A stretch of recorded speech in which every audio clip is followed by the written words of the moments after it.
So here with another game that is Ghostpia Season 1.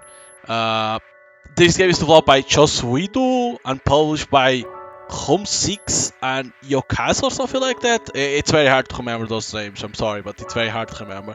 Now, a thing about this game, I had this game on my Steam wish list for a long time, and then I removed it because, like, I think I removed or it disappeared from the Steam wish list. But I remember when I saw the demo, I remember which game, what was the game.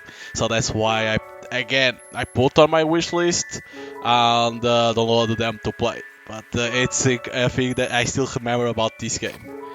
So yeah, episode 1. There's a new town person in town. Press C to progress through the story. You can always press it to go back. Okay. It's been a long journey. You can press left mouse button. It's dark because this is almost like a visual novel, so it's dark by the time I get out of the station. A cool breeze blows and I suddenly want to go home. This is a ghost town. It's certainly lonely enough to have heard that name. Despite my reluctance, I quickly remember why I came here. To fulfill her wish. It's a promise I have to keep. I whisper to myself, I've come to see you.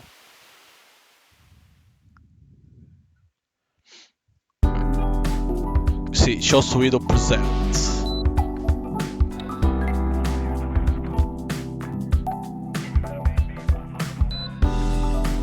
Looks pretty good. I don't know if it's gonna be like this, full motion. But if it is, like, it looks incredible. See, publishing Home 6. But there is another one then. It's like the developer, it's so sweet, but there is a Chinese name in there too. Yeah, this is what appears on Steam. It's been my dream to dream. Lately, I've been sleeping all the time, but I haven't dreamed at all. I want to dream. I want to escape from reality and go elsewhere. But no matter how much I sleep, the world of dreams just won't welcome me. Have I ever even had a dream? I'm not quite sure myself. And thus I'm on the precipice of awakening. My body slowly floats up from the darkness of the dreamless sleep, reminding me that I have a body, and I'm not just part of the puddle of dream goo. But I want to sleep longer. I grab a hold of sleep's tail and try to sink myself back into the goo. When I let out a yawn and open my eyelids, I recognize the sound of a ringing phone. So that's what woke me up. The triggering realization sends sparks flying within my brain, instantly casting aside my drowsiness. I've woken up once again. My heart feels cold, heavy, as if someone had poured icy water into the empty hole in my chest. I look outside the window. It's almost dawn. Everyone's starting to go home. The air's hurried and restless, but also somehow satisfied and overflowing with hope. And then my heart gets another degree colder. Let's go. I quickly grab a change of clothes, put on my coat and head to the door. The door leading out of my one-room apartment. I wince at the cold sensation of the metal door now when I turn it. Once I walk through the hall and down the stairs, the door there leads outside.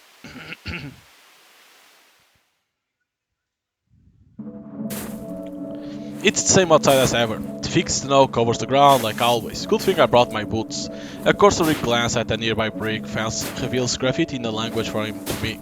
Behind it, in the distance, are buildings covered in pastel, candy-like colors, except they are now faded, dull, and ambiguous. There aren't many tall buildings. What does stand out, though, is a cylinder thrusting forth from the middle of town, as well as a peculiar silhouette of a church in the distance that almost looks like it's got an onion on top. In any case, I got the feeling that this isn't the place where I belong. This is a ghost town. Some outside will call it that, or rather, that's all anyone ever called it. This is a ghost town after all. There's not much else here, so if you're not going to name the town after its inhabitants, what else are you going to call it? It's ghosts that live here, or rather, that's all anyone ever called them. I think that's the only thing they are comfortable calling themselves, since they live forever and are active at night. They really are ghost-like in that sense. But I guess since the like part is off-putting, they have settled on just straight up calling themselves ghosts. Naturally, I'm a ghost myself. As dawn breaks and the ghosts go home, I head into the ghost town. The horizon is starting to turn blue, so I'm sure it will be dawn soon enough. I love this time of night, despite the sky. I do realize that I'm kind of basic for liking something as commonplace as sky. But watching the pitch black expanse gradually fade to navy and then to blue makes me feel somehow both excited and relaxed. I take a step forward and get confused. Why was I sounding so gloomy? I often space out and lose track of what I was thinking. I've been like this for longer than I can remember. I feel like a broken machine. If only I could keep these sad thoughts away. Not once have I ever been able to stop them. I start digging through my memory to try and remember what started that gloomy train of thought and walk outside of asleep. My feet just start to walking on their own. Someone once said that the subconscious part of our mind is larger than the conscious one. I pass through the small gate of the similarly small apartment complex. There are many footprints left in snow, but they are all footprints heading home in the opposite direction that I made it.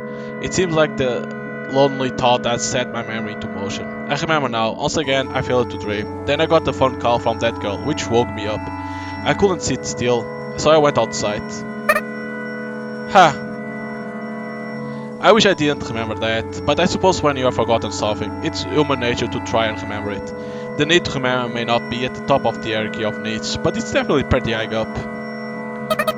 Well, whatever, it doesn't matter. It really doesn't. I muttered to myself as I trekked through the snow.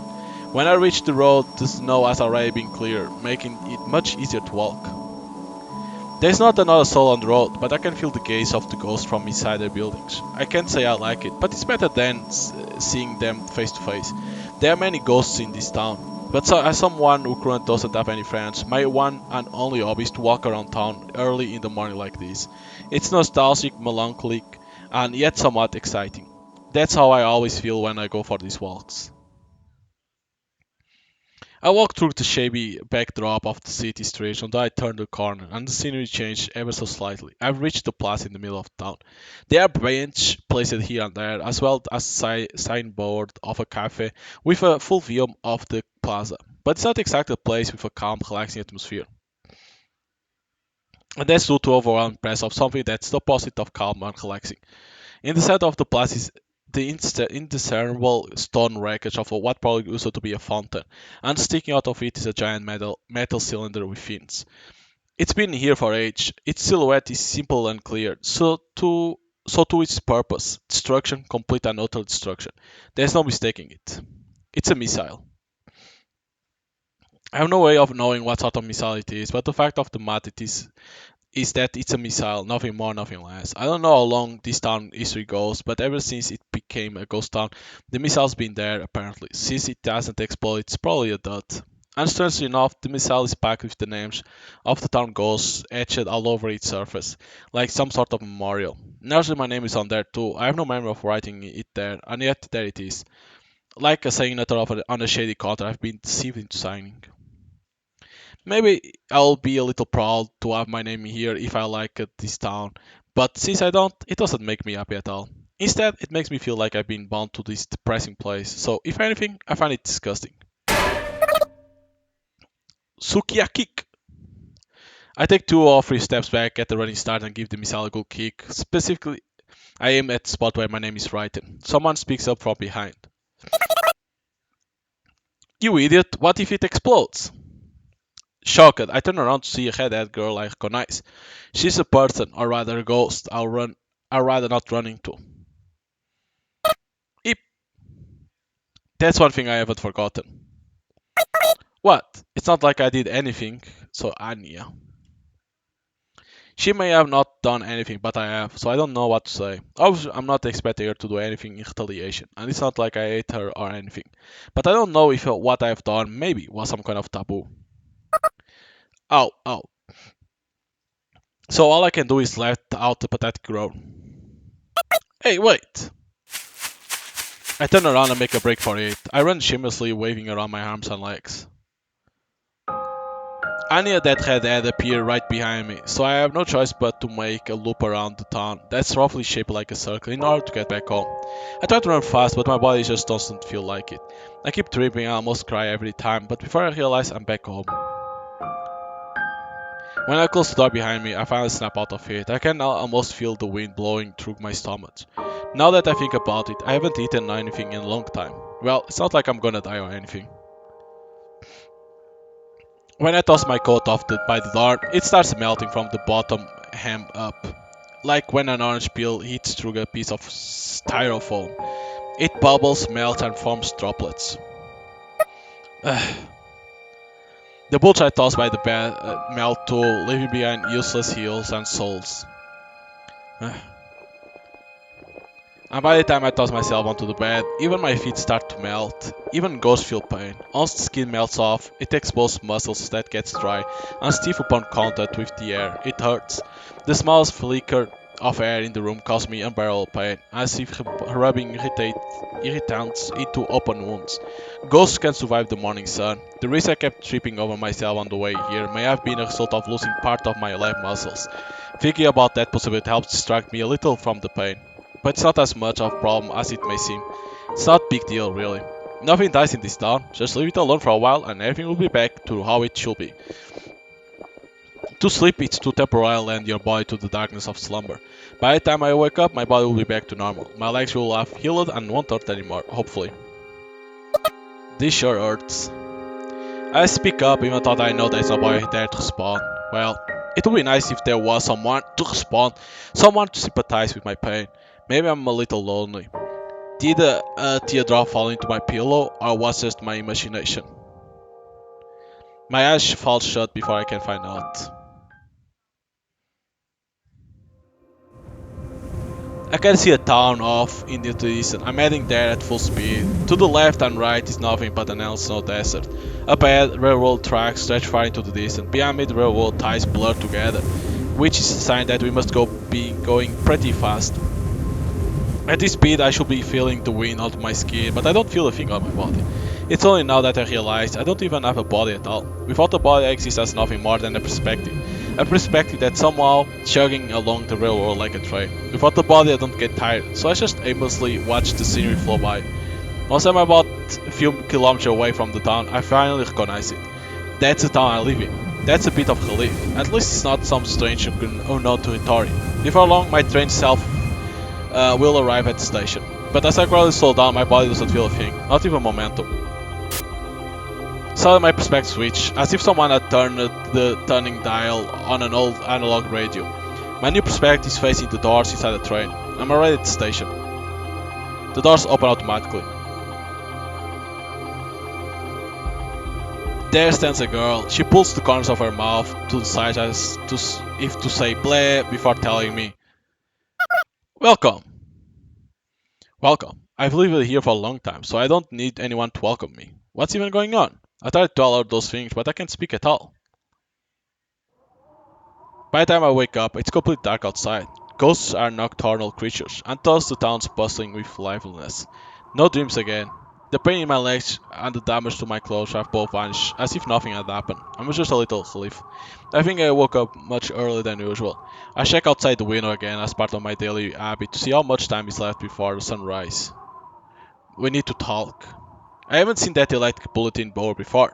It looks pretty bizarrely made too. There's wires poking out and duct tape stuck on there, here and there. It's probably handmade. It's been lately stuck on the wall of a building facing my apartment. I got a hunch as to who put it there. Almost everything in the world can be fixed with a little duct tape. I can still vividly remember her voice, but maybe that's because I actually heard her voice just yesterday. Ring! The phone starts to ring right on cue. I check to see if my socks are on and if my boots and coat are there. I comb my hair with my fingers, but it'll probably just get messy again. It's not like I've got time to fix it properly though. I'm off. I turn the door knob, pull hard. What? When I open the door, I see Ghost standing in the common area of the apartment hallway. Is she a grown-up child? Or a childless adult? By appearance, she could go either way. But if you ask me, I know she's the former. I think she's beautiful. Yo! Even as she starts talking, she doesn't stop feeling her nails. She's number 2 on my list of people I'd rather not see right now. If it's not obvious, number 1 on the list is that redhead girl, the ghost named Anya. Pacifica. Long time no see, Sayoko. When I heard somewhat friendly tone, it takes everything I have to keep my mind from unraveling. Pacifica's very smart. I get the feeling that all of this was part of those girls' plan to get to me. Those two know me, probably for far longer than I've known them. I need to go on a walk. I know I can't oppose her, but I know I can just not oppose her either. Listen to what I have to say, and you can go on as many walks as you like. I'm getting dizzy. Pacific speaks softly, but has a firm fortitude. I don't think anyone can meaningfully oppose her in any way. The phone keeps ringing behind the door. I just shut. It's kind of nauseating. But I'm sure you'll find what I have to say quite interesting. It's not like I don't want to hear it, but why me? Please don't get the wrong idea, I just need help. Help? Pacific takes a step forward, closing the distance between us. My body tenses up. I can't be sure she isn't carrying a knife. Not like she isn't allowed to, whatever. I'll just put up with it for now. It's not like I'll die or anything. As I let my thoughts run wild, I suddenly smelled something sweet, something relaxing. A new ghost has arrived. Pacific brings her face up close and whispers in my ear. It sends shivers down my spine, blowing away both the nausea and the sleepiness. A new ghost? Pacific breath tickles my earlobe, the tips of my toes tingle and my shoulders freeze in place. Oh yeah, I guess ghosts breathe too, huh? Shh, not too loud, it's still a secret. Don't whisper in my ear. Like I said, not so loud. Pacific only whispering in my ear for secrecy's sake, but my ears are so sensitive. I can't focus on what she's saying. Okay, I'll listen. I'll hear you out at least. Really? Thank you. I thought you may say that. May I come into your room? Let's have a little private talk, woman to woman. Pacific gently smiles from ear to ear like a flower blooming. I feel guilty thinking that there is nothing about me that does smell like that. I got inferiority complex about how I'll never be able to smell like that. Those two thoughts gouge out of my heart. Part the intrusion. Since I haven't even locked the door yet, Pacific opens it on her own and starts to walk in, but then stops in place. Whoa! Pacifica? I mustn't forget my ninja manners. Ninja? Before she crossed the threshold into my room, Pacifica placed her hands together and bows. What's up with that? I heard that this was a ninja custom. That's news to me. No way. I thought I'll become known as a ninja in this town without even knowing about. That's kind of concerning in its own right, but for some reason it feels oddly satisfying to see Pacifica blush. It's a pleasant sight, I guess. Upon entering the room, Pacifica makes a beeline for the phone and picks it up. She simply says, yes, it's me, yes, that's right, yes, please wait, goodbye, and then hangs up. I brought you something, sorry, but could you boil some water? I place a pot on the stove and return to the table. Pacifica takes a bottle of instant coffee out of her handbag. She then takes out a tin of preserved biscuits. Ha! What's wrong, Sayoko? I was thinking that this is what I had for my last meal too. You mean when Annie made a mess on the crotch of her plain Jane overalls? Probably, yeah. How long ago was that? No idea. Well, I haven't had much of an appetite. It's not like I'll die anyway. My goodness. As I boiled the water, I listened to Pacifica scold me, saying that I should take better care of myself, and that's not a matter of living or dying, as soon enough 2 cups of coffee are ready. She unseals the biscuit tin with a tug of the pull tab. She seems like a fairly decent meal to me. So about new ghosts. I didn't realize the town could even get new ghosts. Of course it can't, or at least it shouldn't. That's what makes it such a mystery. The town has always had a set number of ghosts, 1024 to be exact. That number never increased nor decreased. Nobody's ever said anything about it, but I had figured it was some sort of eternal rule. I don't know if that's a good thing or a bad thing, but I feel like adding one more ghost won't make much of a difference. Maybe someone said 1025 was a nicer number. She's a girl, around your age, Sayoko. I see. For some reason my heart skips a beat. A second later my chest feels somewhat warm, somewhat numb. In one word, I feel fidgety. Hehe, so anyway, I thought we should throw her a welcome party. Pacifica just couldn't resist laughing. It looks as if she had read my mind. It's like she knows me better than I know myself. But does she know what this feeling is exactly? We have to throw her one specially due to the circumstance. What circumstance? The church is examining her. She'll mostly like to be tired once they release her, so we have to show her a fun time to make up for it. The church. The town's biggest congregation of ghosts, it also serves as a peacekeeping organization. Headed by a priest, they do policing and politics, and thus the priest is more like the town mayor. Very few ghosts know what goes into the church, but Pacifica is a pretty influential ghost as far as they go, so I guess she got that information from an inside source. The church still does things like that, huh? Some sort of immigration inspection, I suppose. But is that really necessary? It sounds like they are just doing it because they want to. I hate the church, particularly their attitude. Even after townspeople become town ghosts, I overcome death. The church still wants to control people under the guise of politics. It's almost like the ghosts are pretending to be alive, and it's so forced. I feel like there's other thing that bothers me about them, but the anger makes my head feel lazy. Like, yeah, my head always feels lazy, but you know what I mean. So I can't even remember what I'm angry about. T, you still hate the church, I see. Well, I do too. Those guys are poop. Church is poop. Poop is church. Haha, the two of us laugh like two boys in uniform merry-making while oozing with pure, unadulterated youth. Youth. That's not exactly a word that I can relate to. So Sayok, will you help me out? Okay, I'll help if I can. Thank you, I'm so happy. When Pacific hugs me tight, my body stiffens. There's nothing I can do. I figured I needed some sort of opportunity to do this, so I've been waiting for a long time. I'm so happy I could talk to you like this. Pacific talks innocently between sobs. That's right, while she may act overly mature sometimes, that's all it is, an act. Everyone who is close to her knows this. I remember more than I thought. I feel happy that I remember, but it also feels odd that she's got some attachment to me. It's a swirl of emotions, like a spinning barbershop ball. Pacific is as gentle as ever, she hasn't changed, but what about me? I feel like I've changed a little, same way milk changed after its expiration date. A change you can smell with a single whiff. I can't go back to being me. I suppose that's how I'll describe the way I feel. I guess I was just looking for an excuse. You have always been so close, I just need a little courage to speak out to you. Oh wow. That is nothing I can say. Being touched makes me feel safe. I don't want to let you go ever again. But at the same time, it also makes me anxious. After all, I have no idea how I could ever repay someone who makes me feel this happy. If I get too comfortable taking advantage of her kindness, she might start to hate me. And I don't want her to hate me.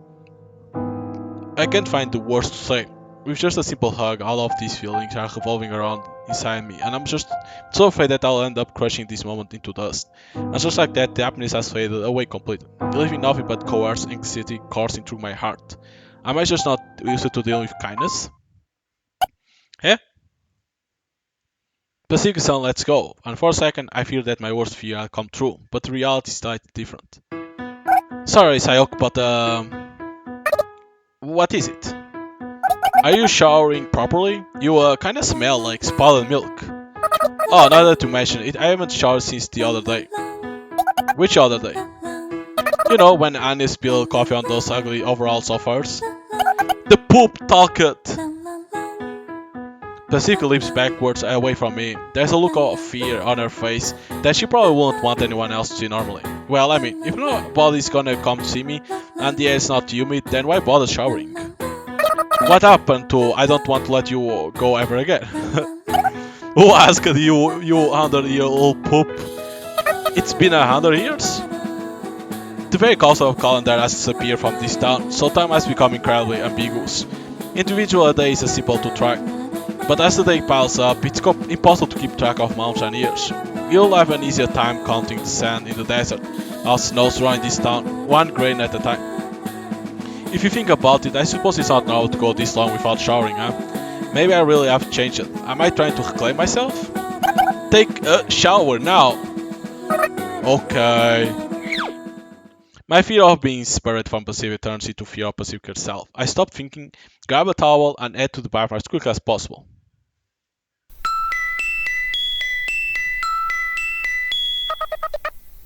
Oh wow, it has those intervals too. That was pretty cool. It's almost dawn. I don't think I ever gone outside around that time before. The snow seems a little soft and hard to walk on, perhaps due to the rising temperature. Ah, Sayoko. Pacifica. Looks like I wasn't the only one called here. I see, I guess that makes sense. The time has come. Is it done? I wonder. I can't wait. Pacific nods and waits her words for a while, and then... If you can't wait, then let's hurry. Hey! I chase after Pacifica when she breaks into a run. It's my first outing at dawn, with Daja swimming through the pristine air. Main Street looks so different compared to how it normally does. It's like a quiet, still pond. And just as how a skipping storm makes ripples in a still pond, our footsteps and Pacifica laughter break the silence. I'm excited. Not that I mind, but why are you out of breath? We take one turn off Main Street and reach a workshop garage. Anya looks at us as she sits on a garbage can placed in front of the closest shutters, swinging her legs around. Oh, hi, yo. Oh, guten Morgen. Huh? Hahaha. The two of us laugh when we see Anya's confused face. Anya looks to be about my age, so I don't use formal words with her. Pacifica seems to be older than me, so I end up using formal words with her, but not because I'm trying to keep my distance from her or anything. And it's not like I don't respect Anya either. Do those greetings mean anything? Not really, poop. Are you starting something? Well, this is how things usually go. There's something special waiting just around the corner. That doesn't mean things will suddenly change between us. Well, whatever, I'm tired, so let's get down to business. Anya signs. Her face does look a little tired, and her posture doesn't show any enthusiasm at all either. So, is it done? Haha, is it done? Or is it not? What do you think? The way her eyes light up with confidence already spoils the answer to that question. It's done, it's done. I did. Wanna see? You wanna see it? I wanna see it. I grab Anya by the shoulder when I say that. We have both lost our cool. Anya chuckles to herself and pulls a remote out of her pocket. Time for the big reveal. The shutter opens, revealing a large box-shaped silhouette inside the dark garbage. Ta-da! There it is, our hope, our first weapon. This one's for the books. A squarish armored vehicle, at least that's what it probably is. Whoa, that's amazing, Anya. Indeed, I'm impressed. We walk inside the large, spacious garage storing the armored vehicle and pat its frame. It's not a car person, but I can tell that's a reliable machine. The arm looks like it could fight a few bullets, and the big fat tires look like they could handle any terrain. There's even 6 of them. I doubt we could get anywhere in the snow desert surrounding the city without something like this. Haha, well, it's an honor to hear that, thanks. Annie is impressed at the local town repair workshop. Though I feel like this is the first time her career skills have proven useful to us since we first got to know each other. I didn't think a repair worker like Anya could create something so impressive. It's amazing, that's all I can say. You think you can live with this thing? I mutter as Anya shows inside the car. We sure can. It certainly seems so. Our goal, or rather our dream I suppose, is to leave this city, or to be more accurate, is to head to my home country, which may or may not be on the other side. My friends and I have been working day in day out towards the goal. No idea if I will have to go, but I made sure we can pack a lot of food and stuff. Should we bring board games and stuff too? Will it be too bumpy of a ride for board games? Oh, good point. Why? Boy, I'm tired. Time to sleep. Anya lies down on the hard concrete garage floor. I look outside the window. Sure enough, the sun's almost fully rising. Ghosts always get sleepy in the morning. They can barely stay awake until early morning, but even that's cutting too close. No fair, me too. Pacifica lies down next to the already asleep Anya and curls up. They look so comfortable, it makes me want to lie down next to them too, but there's something I have to do before that. I get the garage shutter remote, and I also pick up a thick blanket that Anya must have gotten ready for this little sleepover. Hey, come on, it's going to be cold if you just go to sleep like that. It's not like ghosts can catch colds, but they do feel cold, and even though they are wearing coats, the floors like to grow cold. I press the button on the remote and the shutter shuts with a rattle. I lay down on the concrete floor and loosely spread out the blanket. Say, Anya. What? Did your boss help you? Not really. It doesn't matter either way, but zzz. Are you pretend to be asleep? Zzz. Well, whatever. We share our warmth underneath the blanket as we drift off into sleep. Eventually our consciousness melt as we all enter one dream. If only, a dream like that's more like a pipe dream. And with that last thought, I sink deep down into the ocean of sleep. My vision blurs as if crossing the surface of the water. My eyelids are heavy, so heavy they start to sink. They start to sink by themselves. But right before they close, in the silver of my dim vision, Conglo- conglomerate. What the fuck? Conglomerationality. What the fuck? Who's that? That's the new ghost, for sure. We walk around the street at night, in other words, during peak ghost activity hours. I never thought I'd walk around the streets underneath a pitch black sky again. You don't have to be so nervous, you know? Sorry, but what? I can't find the words to continue. Our conversation fades into the air like smoke. Once I finish taking a shower, Pacifica said, "Let's go to the station." I'm not sure going there will help us prepare to the Alchem part for the new ghost. The fact that the station's such a far walk away from my home doesn't help my enthusiasm either. My worst fears turn out to be accurate. Every ghost we come across gets out of the way when they see us, or rather when they see me. And it's clearly not on of kindness nor respect. The ghosts fear me. Complex emotions weigh down my heart. Resignation. I don't blame you. Sadness. Don't look at me like that. Indignation. You're already dead. What do you even have to fear? I hate this. Unable to describe my jumble of feelings, I say something embarrassingly ambiguous. I don't know if I should be apologizing, but I'm sorry. No, I wasn't blaming you or anything, Pacifica. Top Pacific smiles, her eyes narrow. A sign that I haven't cleared up the misunderstanding. I curse my poor language skills. So wait, isn't that one the new ghost, that blue-haired girl? Can you hold my bag? I know absently and take Pacifica handbag. This station pretty big. It must have been an ostentatious building in its heyday. But it's hard to imagine what it used to look like now that it's an abandoned wreck. Most of the lights are broken, so it's incredibly dark inside. It's not impossible to walk here if you try hard enough, but it makes me wish I had a light. The few lights that remain intact are enough to offer an hindrance that your eyes can't adjust to the darkness, so anything that's in the shadows is completely dark. Pacific strikes a match and lights an old-fashioned lamp. Pacifica reaching out to buy luminous LED lamps or expensive high-power wearable lights, or at least I think she is, but for some reason she's using a lamp. Has she always been like that? I don't remember. I feel like that's a memory like that locked away somewhere in my brain. It feels odd, but doesn't matter. This station appears to have been a terminal, or at least that's the conclusion I've come to, seeing as all of the railroad tracks only come in from one direction. It seems kind of fitting for a ghost town to be a dead end. At least that's what I think. I follow behind Pacifica from the front entrance to the platforms. There's not a star to be seen in the sky above the crackled ceiling. I see a single point of light up ahead. It sways slightly, several dozen meters ahead. There stands a young red-haired girl. Yes, she looks nothing but young. Her name is Anya, a ghost who I used to be friends with just as much as with Pacifica. Sorry for the wait. Doesn't matter, you should take your time though. You run into any problems? Each time Anya bodies sways, the floating light hovering a little less than a meter above her head sways with it. I'm not sure how that thing works, but it makes her look kinda funny. It's like an angel owl. I mean, doesn't that seem funny? A ghost cosplaying as an angel? I had Sayoko take a shower.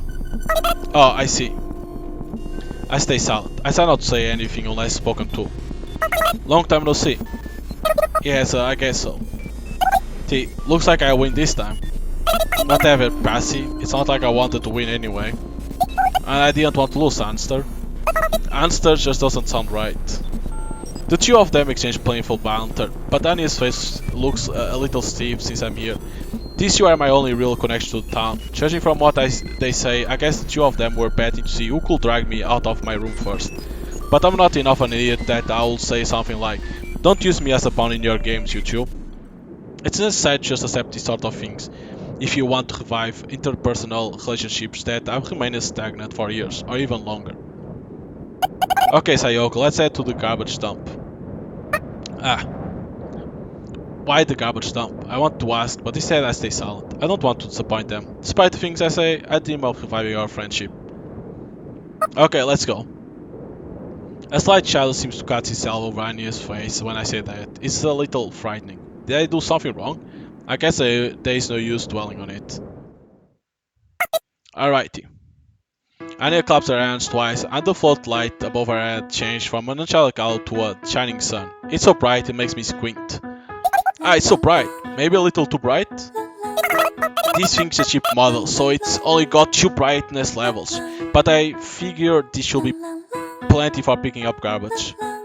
That's true, good job. You're a real engineering advisor. I don't mind being an engineering advisor, but why don't you just shop around at stores? Don't you have money? Isn't it obvious? Well, I guess. Anya shrugs as Pacific starts walking ahead. Also, my eyes adjust to the light. I follow behind, so does Anya. We didn't make eye contact, but you could say we are on the same wavelength. Whenever Anya moves, our miniature sun sways, causing shadows cast by rubble, signs, and pillars to stretch and shrink.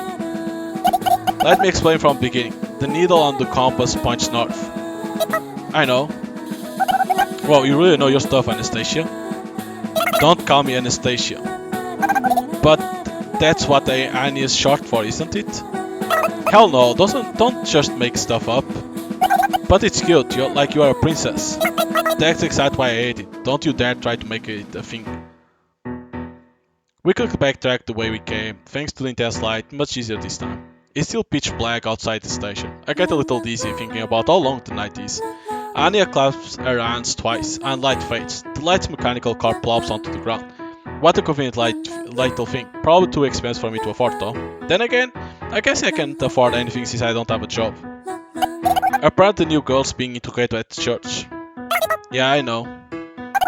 That's all we know. I'm thinking that even after she gets released, her reputation with the church will remain sensitive. And? If we go shopping for her, it may sour the shop's reputation with the church. Oh. Maybe it's different with your shop, but things could get complicated with other shops due to the church's strong influence on the economy. It's important that we care for the new girl, but we shouldn't cause trouble for other people either, right?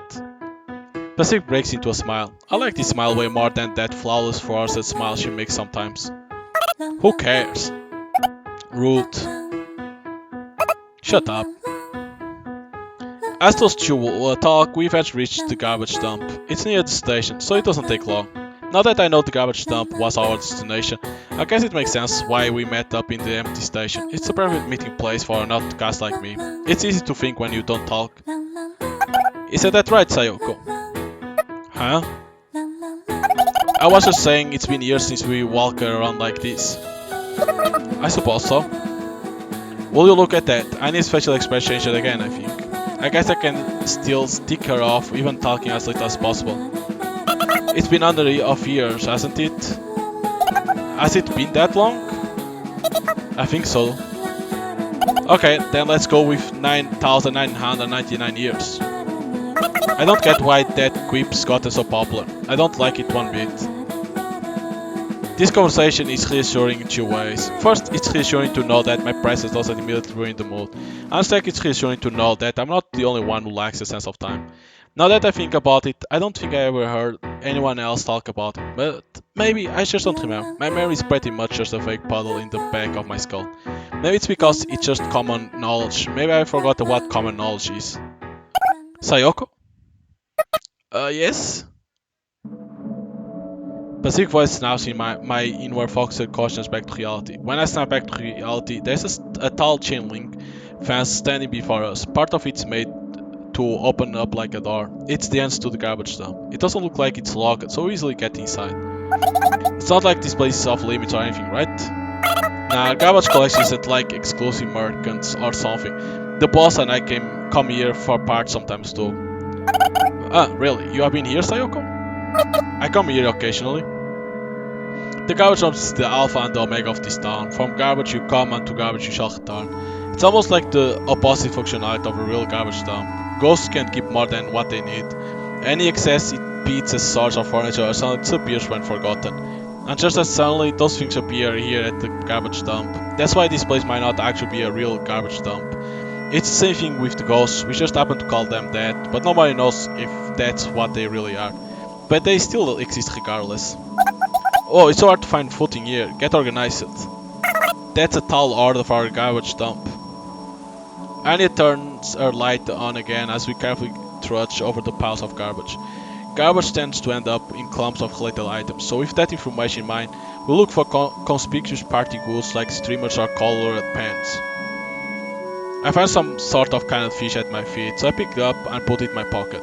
The can has the same sort of design as the biscuits I just ate, so maybe it's from the same manufacturer. That's right, even the food is part of the cycle. Everything, and I mean everything, cycles back around to this garbage dump. The can of biscuits we just ate is probably back here too, biscuits and all. I love to shop specific manage to collect items from the garbage dump to process and sell. Ghosts rummage through this garbage dump and live modest lives based on their needs, just as they always have, and probably how they always will too. You could say that for ghosts, this place is like a bountiful ocean, and I suppose that might be why it's relaxing to come here. Here you can find anything as long as it's not living. I feel like I've heard something like that somewhere before, but who was it that said it again? Ah! Sayoko! I can hear the clattering of metal as my body starts to feel like it's floating in the air. Thought in reality all that happened is that the pile of garbage gave away and I lost my footing. Look, you gotta be careful, okay? Sorry.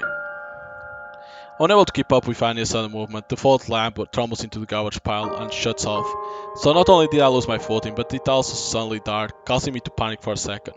Anya and I are pretty much the same height, but her hands seem a little bit smaller than mine. I grip her hand tight and place my feet on solid ground. I keep holding her hand until my eyes get used to the dark. Sorry. You don't have to say it twice. I may have tricked Anya off again. My hands are sweating like crazy. Oh, it's the car. Pacifica murmurs. The fallen garbage reveals what was hiding underneath.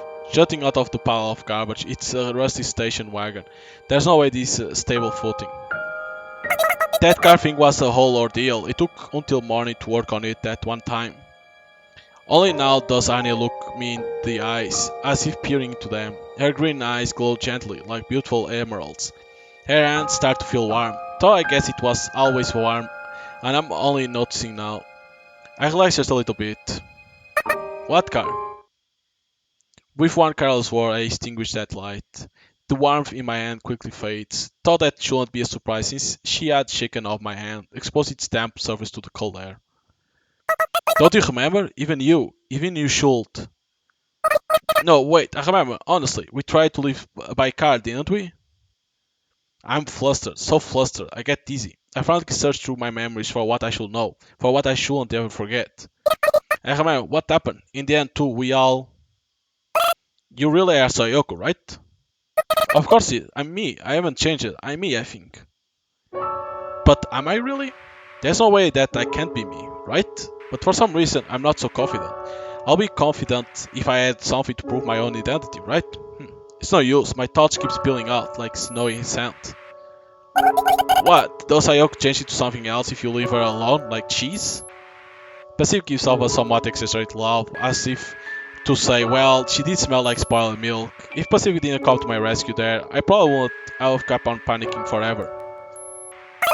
I'm sorry that was really out there. No, I should apologize. We all tried to live town together, didn't we? We used that card that you remodeled. Sorry I keep spacing out lately. I regained enough sense to avoid talking about what happened in the end. I was able to remember. I guess memories are no exception to the rule. Everything forgotten returns to this garbage dump, perhaps even forgotten memories. That's right, we tried to go to the other side. Pacific points to the ever-expansive snow desert. The garbage pile is pretty high, so you can see far into the distance from here. Right, that's why Anya remodeled the car. That was amazing. Well, my boss helped me with pretty much everything for that. I guess we're not gonna touch the topic of what happened afterwards after all, though I guess that's for the best. I wonder if anything's on the other side. Maybe there isn't anything. But maybe there is. We'll have to go to find out. The snow dash softly sparks as it reflects the town's lights. We all look at it silently. So about the new girl. Pacific breaks the silence. I hope we can get along with her. She sounds somewhat sad but not reluctant. Lonely? Yes, that's the word. That's how I will describe the look on her face. I'm sure she'll be nice, don't worry, it'll be fine. Annie speaks up as if to assuage her concerns. She got a smear look on her face. It makes me worry if I should too. There's still plenty of time before dawn. We all just sit down and gaze across the desert for a while. I can't peel my eyes off the black and white horizon. It's almost spellbinding. Maybe we are on an island. A small island in the middle of a white snow desert sea. Help isn't coming, because beyond sea, civilizations are already fallen. Teehee. I smile at the strange thought, a smile of relief. Even though the thought isn't relieving at all. I can say specific smiling, and eventually Anya smiles too, as if unable to handle the peer pressure. I guess it's obvious that I'm smiling, but it doesn't feel bad at all. I try to play it cool and keep staring out across the sea. The other two watch as well. It's a beautiful night. We may be sitting in piles of garbage, but it feels like a beautiful night nonetheless.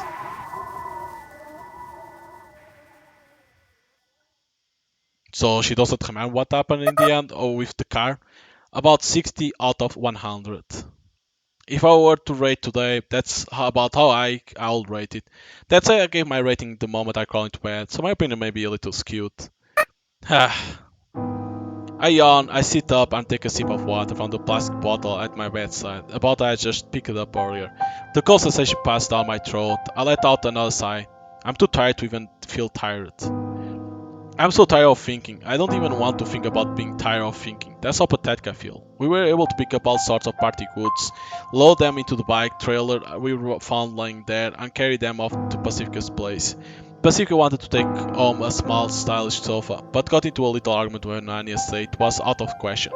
I wanted to reflect on what happened today, but the moment I lay down on my bed, I thought, nope, not happening.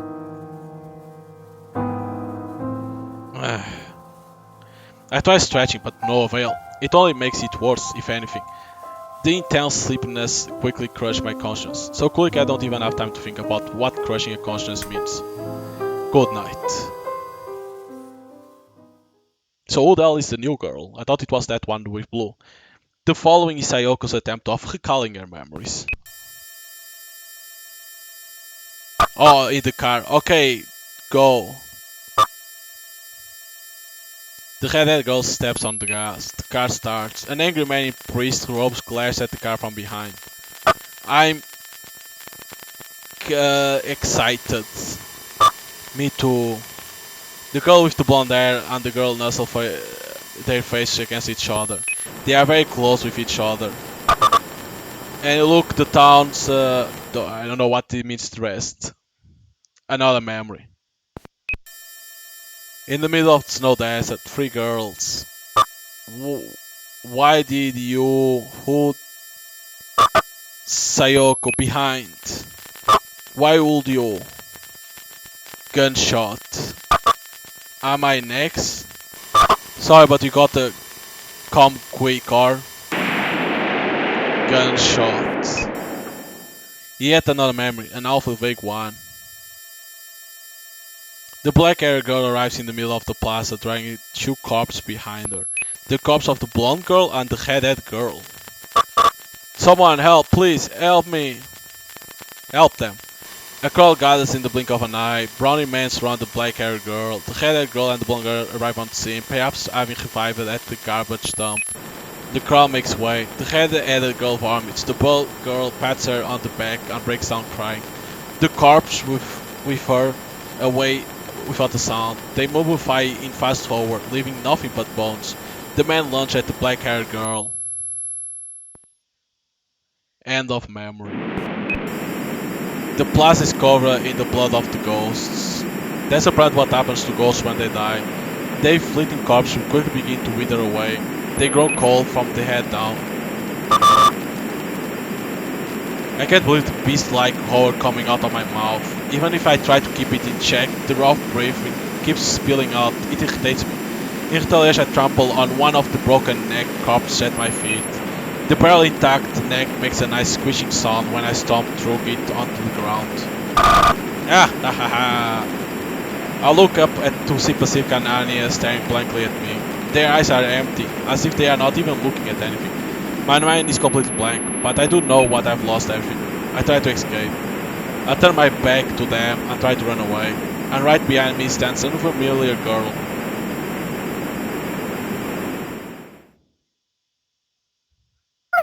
You must be lonely. Lonely, that's what the girl said. That's the one word I wanted to say more than anyone else. I feel as if I cried. Maybe I really did cry this time, but before I can check, the dream ends.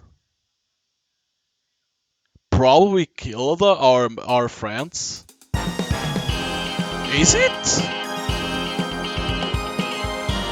Huh. That's what happens every time they try to get out of that place. She kills them? I wonder, what the hell?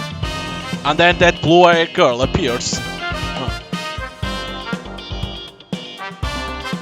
Is this supposed to be like the end of episode 1 and this like the ending of it? Like anime? Is it?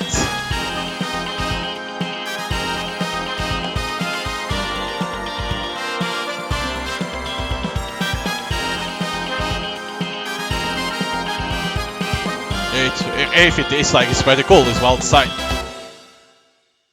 Huh. She was waving to whom?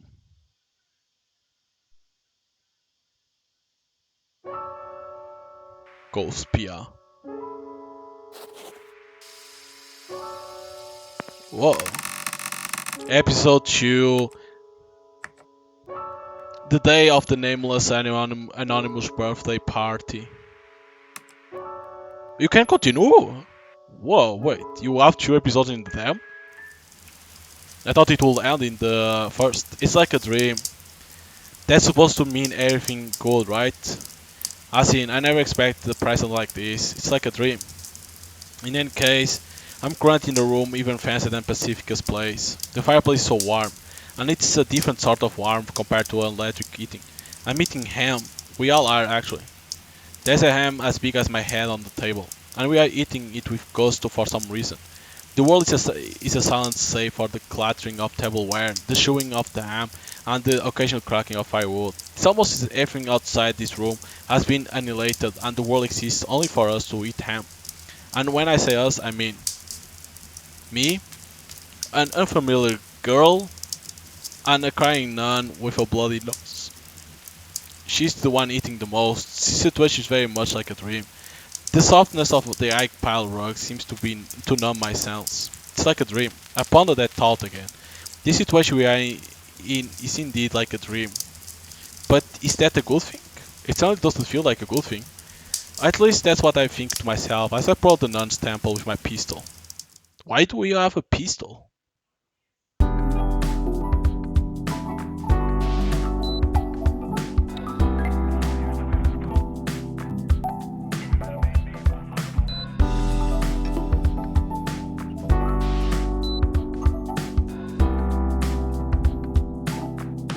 It's gonna be something about then the church. You can see like the priest in there.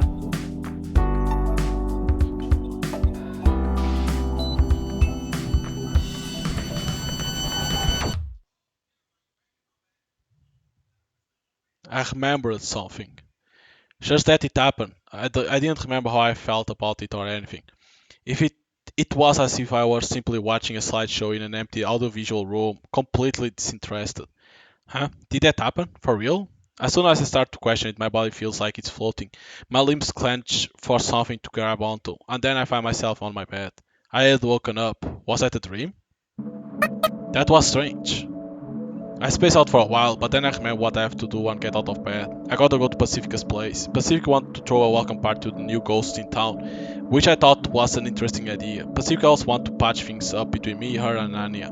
My outfit is simple. It doesn't take me too long to get ready. I just need to put on my coat and I'm good to go. That's one lackadaisical amnesia ghost ready to go. But when I grab the doorknob, it feels much chillier than usual. I hope I can start feeling the void inside me, at least a little. Hopefully I'm not so empty that the wind blows me away. I head outside. It's been a long time since I gone outside during peak ghost hours instead of living close to dawn. In fact, it's been so long, I've forgotten when the last time was, which means it might as well be my first time. As I expect, the ghosts are taking their distance from me, so I walk as quietly as I can, even trying to stifle the sound of my steps on snow. I try my best to smile and be the friendliest ghost I can be. I'm trying to interact with other ghosts more, so I need to get used to it, and I need them to get used to me. I don't know if I can, but I have to try. I still hate it when people look at me, though. Even if they don't say anything, it makes my skin tingle. It's as if gays have masks. In fact, gays are kinda like ghosts. Not exactly sure how to elaborate on that thought, but they just are. Well, in any case, it looks like it will take quite a bit of time for me to get used walking around in public. Also, I take a turn off Main Street and get to a somewhat quiet residential area, and I still feel relieved. It's much easier for me to walk when there aren't many people around. Pacific House is at the end of this long street, almost there. The path to Pacifica's house requires passing through Main Street. It's always a little tough getting here. I wish Anya could have picked me up, she can drive, but ever since that incident, I think it's best not to get her in a car. That said, if she's still at that car and gave me a ride, that would be nice. I know it's an unreasonable hope, but I'm free to imagine. If I can imagine things like that, then I guess I'm relatively calm.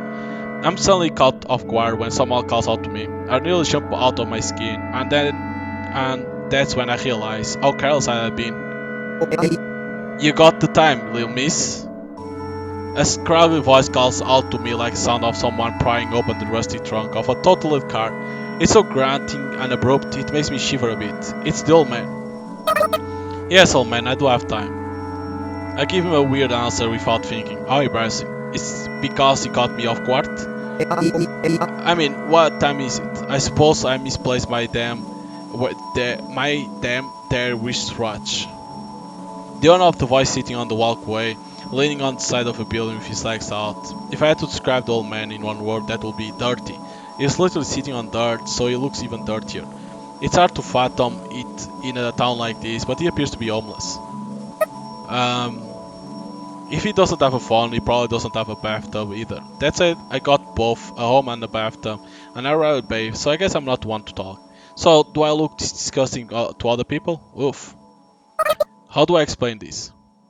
This town doesn't do clocks. The very concept of passage of time doesn't exist here, so we don't have calendars or clocks.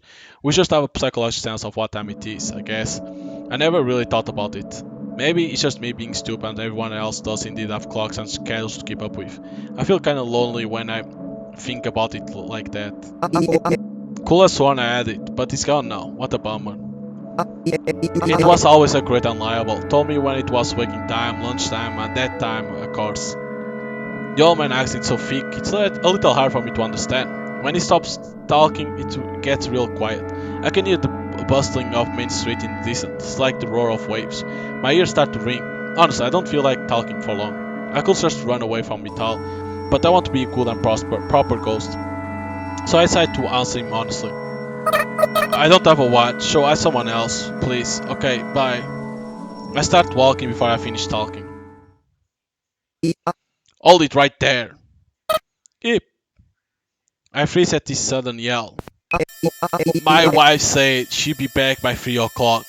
That's what she said. So I wait, but she ain't come. So at 3, I go look for her, but she ain't nowhere to be found. Won't my wife be back soon? The kid came back, so I think someone's holding her back, right? That priest guy was all like annoyed and such, so really, so I know, like I always ever knew, someone must have stolen their wristwatch. Yep. I'm scared and I got a feeling that things are only gonna get worse. My wife just say you are the culprit. He's clearly not in his right mind, but I think we are somewhat alike in a way. No, it wasn't me. We both lost something, but I'm not sure what. It's a cruel irony to wander around looking for something when you don't even know what it is you are looking for. It's incredibly frightening to think that he and I look alike to those around us. My soul wouldn't lie to me. Why I ought to learn your lesson. As I give him a look of pity, I imagine the very same look being pointed at me by Pacific or Anya. Just thinking about it, so... I lose my footing. It's been ages since I have last felt an earthquake. Obviously it's all in my head. This town never had an earthquake. Booyah! For some reason, serious, why? The elderly man strips off his clothes and lunges at me. I barely dodged, but what if I didn't react in time? I should have thought. I gotta run. I slip past the elderly man and head to Main Street. It's not a place I would like to go, but it's much better than sticking around here. I'm still starting to worry that I've been sealed away in the world with just me and the elderly man. I can hear him raving approaching from behind. I'm so dizzy, I can't get proper footing. The narrow path seems like an infinite corridor. This town only has 1024 people, so it's not a surprise that the population density is low.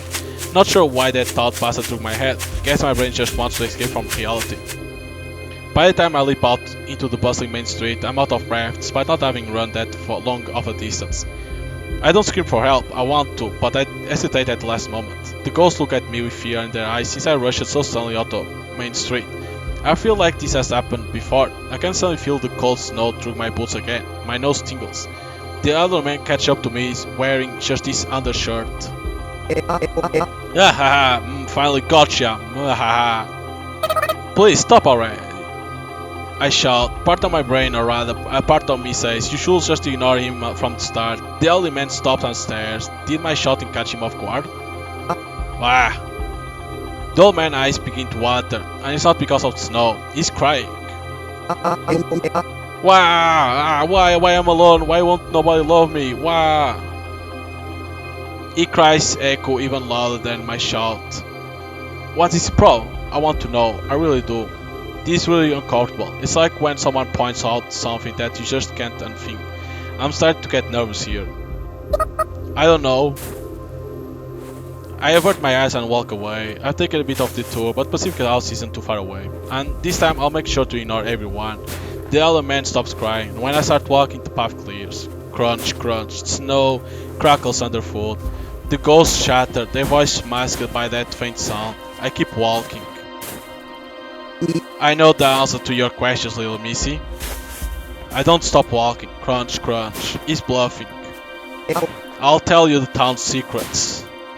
Crunch. Don't stop walking, you idiot. You wanna know why you are here and what exactly this town is, don't you, little missy? I turn. Oh boy, I turn around, didn't I? A minor blunder. The whispers of the ghosts, all other various smaller sounds seem to fade into the distance. As if I had turned down the volume knob on TV little by little. I can even hear a static noise deep within my ears. The elderly man noticed my piqued interest and hums to himself in satisfaction. The glitter in his eyes is somewhat frightening, but also somewhat intriguing. Which is why I can't just look away. Everyone got used to it, but this year sounds strange, don't you think? The noise in my ears gets louder. I think it's strange and so do you, with the same. No. I don't want to be put on the same level as this elderly man, but that's not the only thing that's making me uncomfortable. But we are alike, don't you think it's time we join hands? I'm scared, but why? It's probably because I'm not mentally prepared to hear the answers to the questions I have always had. Now that they are within grasp, I'm faltering. Together we can put an end to this here seal away era. It's a win-win situation, see? I'm curious, but I don't know, you know. It's like when someone at school says they know you, your crush. In the worst case scenario, that curiosity could make me turn out like him. The elder man takes a step forward. He reached his arm out, as if offering me salvation. Unfortunately, deep down in my heart somewhere, I do want salvation. So, what do you say?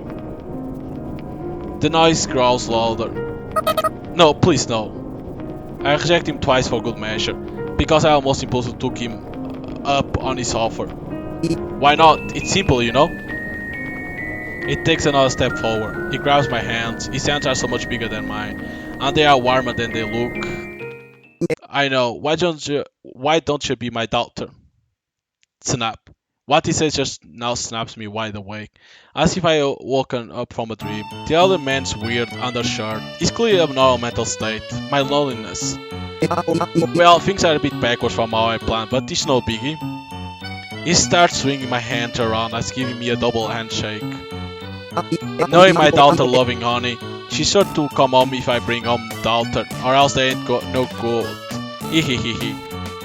Is this some sort of scam? Maybe it isn't, but I'm getting really annoyed now. Sorry, but I've got to go. You can't go, You won't let go, it's creepy spicy tie for an elderly man. Let go! No, I ain't never letting go, not again. I can't help you. I just need someone, anyone. It doesn't matter who. Someone, anyone, it doesn't matter who. Those words cut deep, and that's why... Lapetok! I hurled the elderly man away without even thinking about it. Somehow, I just know that if someone gripping your hands and in your face and they just happen to be taller and lighter than you, they are easy to throw down. But when did I learn that? The only man crashed against the wall of a building. He even farted. He says only that before losing consciousness. It doesn't matter who it is, then pick anyone other than me. He probably can't hear me, but I just wanted to say that. I feel a bit more courageous now. But that must have lost me some points with town ghosts again. Phew, oof. I thought I'll be more shaken after injuring someone, but oddly enough, I'm not that shook. I'm calm enough to walk and think about how long it will take me for me to get to Pacifica, and if word of this incident will spread. Crunch, crunch, crunch. Alright, the new ghost should be here by now. Crunch, crunch. I'm sure Anya's gonna talk about me in an exaggerated way, and Pacifica will book her for it. Crunch, crunch. And that's when I come in, calling Anya names like Poopy, Doo, Head, and Pacifica will agree with me. I wonder if the new girl will laugh. I bet she will. I can't wait to see them all. Wee wee wee. A siren coming from behind. No way, I think to myself, only for the police car to pull over behind me. Oh, for crying out loud. The audio feedback of a megaphone screech. This police. You stop right there and turn around slowly. Megaphone always gives voice a particular grating sound. Gee, officer, I didn't know there was a speed limit for pedestrians. If only I could throw out a light-hearted joke for like that. I hesitated for a few seconds before turning around, and as meaningless token of defiance, I turned around at a normal pace instead of slowly. As a coward, that's about as much resistance as I can muster. But that's enough resistance for the man to pull out his gun as soon as he comes within eyesight of me. He's even making sure to partially hide behind the cover of his car door. Look, I don't have a gun or anything, okay? Thought I guess I can't help it since I'm an ex-convict. I understand, but that doesn't make it any better. Okay boys, it's your first job in 9,999 years, so get ready, the location is set. He's probably calling for a reinforcement on the police radio. I wish he'll cut it out, but unfortunately all I can do is watch. Over, the suspect is the ninja. Again with the ninja talk. Why do they think I'm a ninja? I'm not a ninja. Oh, just turn yourself in, please. We don't wanna have to do anything either, you know? Just wanna talk. I'm pretty sure talking got us anything. I almost forgot about it, but that's how cops are. They have this annoying way of acting all buddy-buddy. It's annoying, yeah, but in a way that brings me back. Brings me back to terrible times, that is. I didn't do anything wrong. But there was a report, you know. You assaulted an elderly man, didn't you? I didn't do anything. I got somewhere I need to go, so if you like, please excuse me. Okay, so how do you explain the elderly man slumped out over there? Self-defense? Everyone guilty of excessive force claims self-defense, you know. But this is a no-but situation. But this is a no-but situation kind of but. This waste of time sluggish drags on. Sir, policeman, here comes the police. Where is she? Rushing from the back alleys. Where is the ninja? 3 uniformed officers file into formation. Oh, took you boys long enough. From 3 different paths at the same time. Now then, you mind taking a little trip with us to the station? When the superior gives the word, the officers cars will disperse. They block access to the back alleys, trying to prevent me from escaping, surrounding me, as if I'm a criminal, or perhaps a criminal ninja to be specific. 2 of them seem like they are just itching to go. The welcome party must have started already. Maybe they are sad I'm not there, maybe they are mad, but it's not my fault. When I think about it like that, I start to feel the irritation boiling up from the pit of my stomach, mixed in with some other emotions. I want to run away from here. Sorry, but I've got to go. I repeat myself. When I take a step forward, one of the officers takes out his gun as if by reflex. Fast, precise movement, almost like clockwork. It seems to set off a chain reaction as the other 2 officers also draw their guns. I don't have time for this, so I can't stop now. One officer stands in my way, pointing his gun at me, but I still don't stop. I'll shoot, I mean it. You'll shoot, Aunt? I ask that question, and then take another step forward. He shoots his gun. It doesn't hit me. Dodging gunfire isn't hard as long as you pay attention to the trigger finger and the way the muscle's pointing. As someone once said, you can dodge a bullet, but you can't dodge a gun. At least I think someone said that. Is it true though? I get the feeling that didn't really happen. In any case, I catch the officer's gun and kick him in the gut, knock him out. Underneath his thick clothes and thin flesh, I can feel his bones break through the tips of my toes. A ninja. You think I'm a ninja, huh? Then you better not complain when I act all ninja-like. You want me to be a ninja so bad? Then fine, I'll be your ninja. You got a problem with that? After a moment's delay, the guns start firing one after another. I leap, since the officers have their sights narrowed to aim for just a second. It will probably look like I teleported to them. But a second is all I need, before they can find where the ninja vanished to. I swoop down and slam my foot into another officer's head, knocking them out. I follow up by training my sights on the third officer midair to shoot on both his kneecaps. Unable to stop the momentum of the bullets, his bones and flesh tear open like a pair of red roses. Only the police chief remains. He seems to be preparing something behind the cover of the police car door. Is that the awkward pump action of a shotgun I hear? My suspicions are confirmed when I see him awkwardly point a muzzle through the tinted glass, but I don't stop.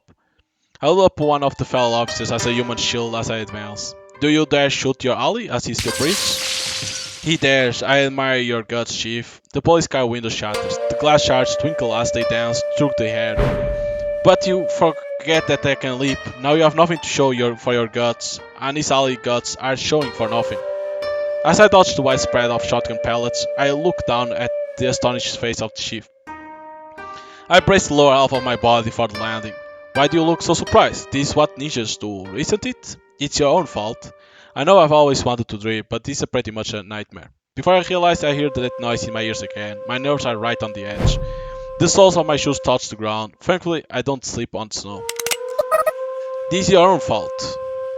Way before he can finish pumping his semi-auto shotgun again, I got my gun pushed right up against the chief's temple. Please put that thing down. Yes, ma'am. The chief lets go of his shotgun. He also relinquishes his pistol without me even having to ask. What a reasonable guy. I kicked the guns away. It wasn't my fault.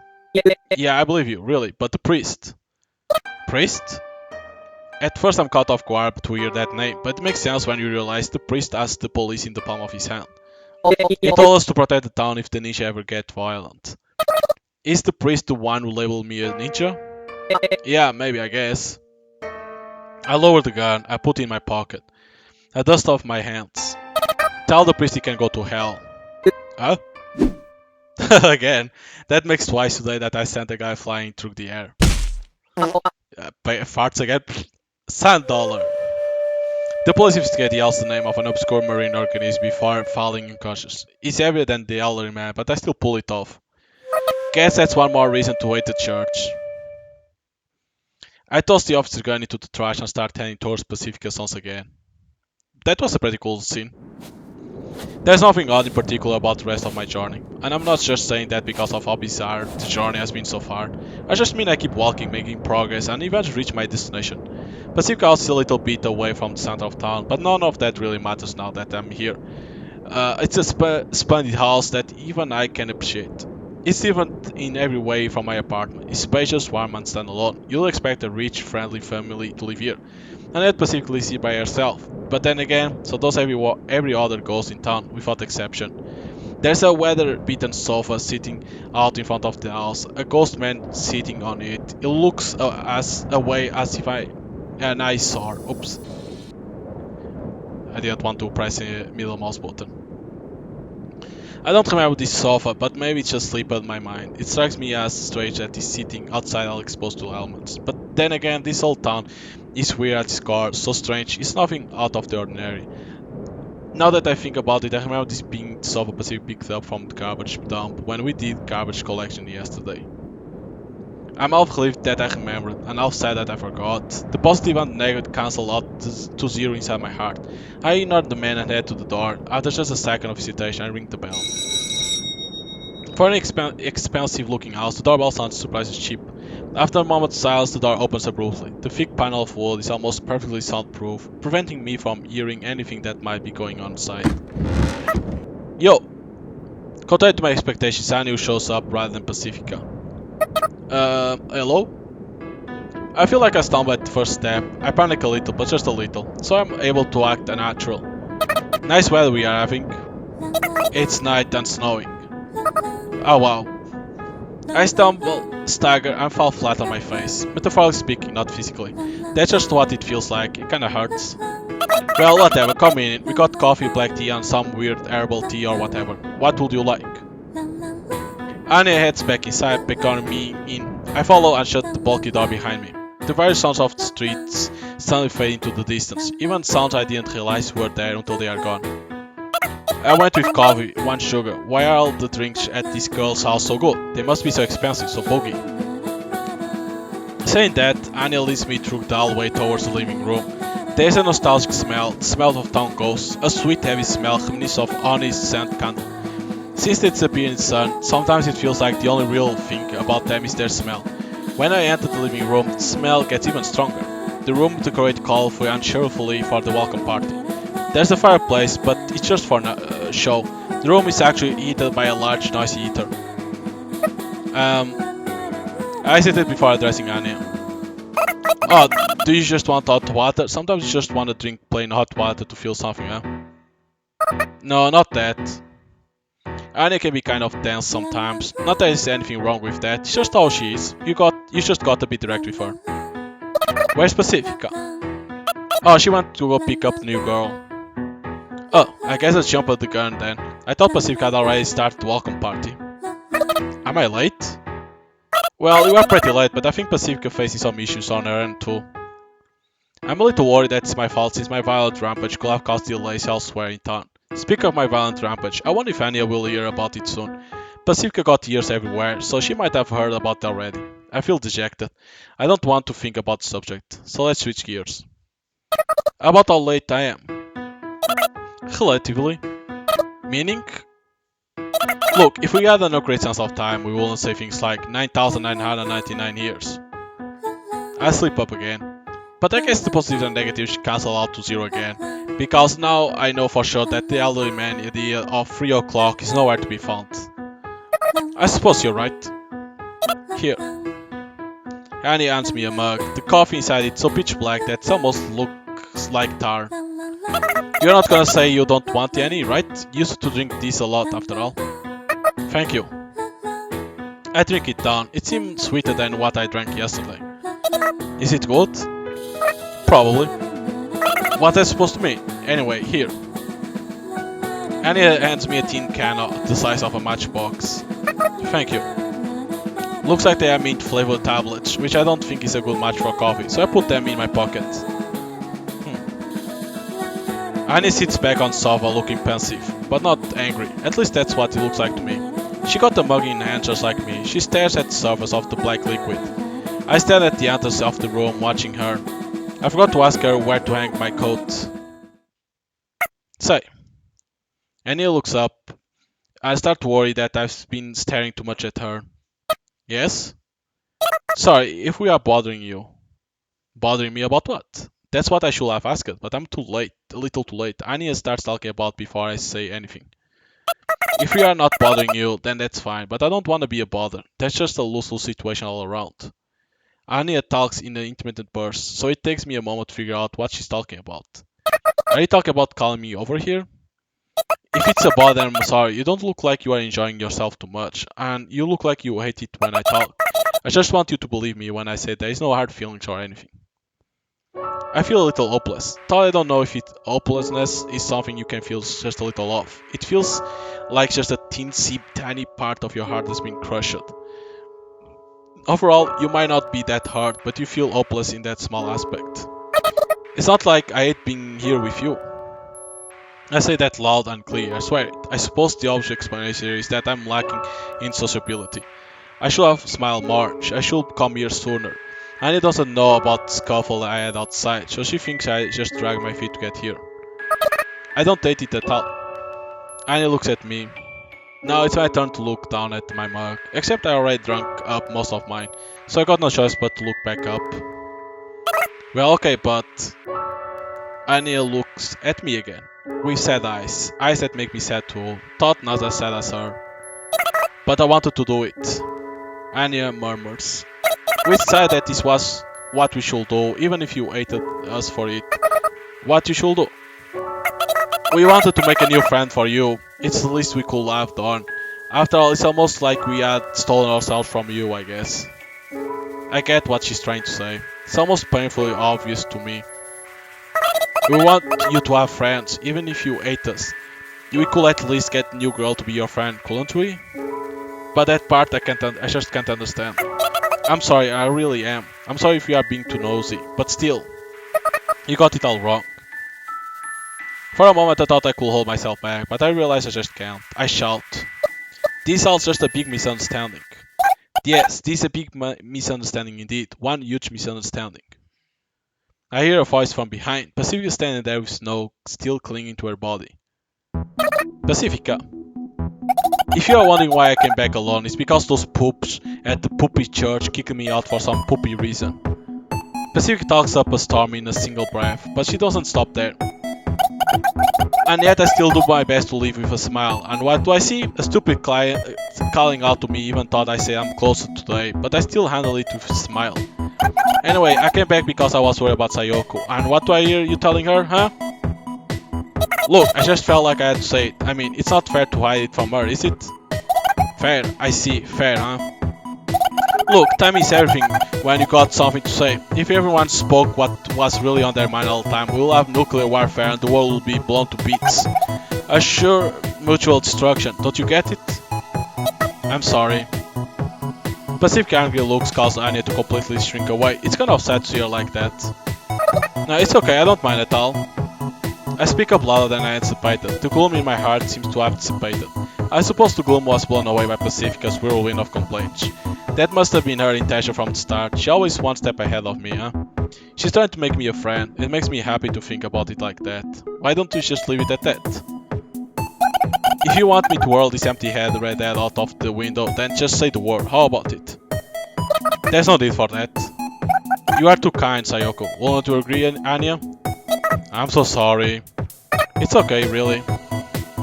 When I let out an expressed sigh, Pacifica holds my hand. She then looks me in the eye and says, "You know as well as I do that this girl's kinda blunt. She doesn't mean anything bad by it, okay?" Okay, before I can find the next thing to say, the doorbell rings. Anya? Got it. Anya goes to the door in Pacifica's stead. It's probably that client again, just tell him I'm busy today. Gotcha. Anya slowly disappears down the hallway, so slowly that you can clearly see how annoyed she is. So, what were you trying to say, Sayoko? Oh, I was just thinking about how amazing you are, Pacifica. Hey, thanks, but what do we do now? We gotta take that girl home somehow. What's she like? Well, I only caught a glimpse of her. Suddenly... Key! Anya shrieks at the front door. For a second I think it's the police, but I just incapacitated them and that gue sounded like a gue of annoyance or disgust more than anything. I wonder what's that about. Hey Anya, what's wrong? I'll be right there. Damn son of a bitch. As unexpected Anya peeks into the living room. Passy, you got a visitor. A small creature hops from behind Anya. Or at least that's what it looks like. It's obviously not an animal. Thanks for inviting me, even thought you are so busy. Phew, what a lovely house you have. You weren't invited? Who the hell is this? The small creature is actually just a child. Well, I'm not exactly an adult myself, so I'm a child too? I don't think I give out childish vibes at all. Do people only see others as children if they think of themselves as adults? See what I mean? Yeah, am I right? What evil have you ushered into my house? Pacifica furrows her eyebrows. This little girl couldn't possibly be that harmful, could she? Oh wow, you must be the ninja everyone talking about. It's super honored to meet you in person. As soon as the girl notices me, she speaks up with sparkles in her big round eyes. I probably am. Hi. It's a pleasure to meet you. She takes a few steps towards me. She then cuddly removes her glove and reaches out for an handshake. There really shouldn't be anything cute about removing a glove, but somehow she pulls it off when she pulls it off. When I timidly reach out my hand, she giggles as she takes my hand both off first and firmly shakes it up and down.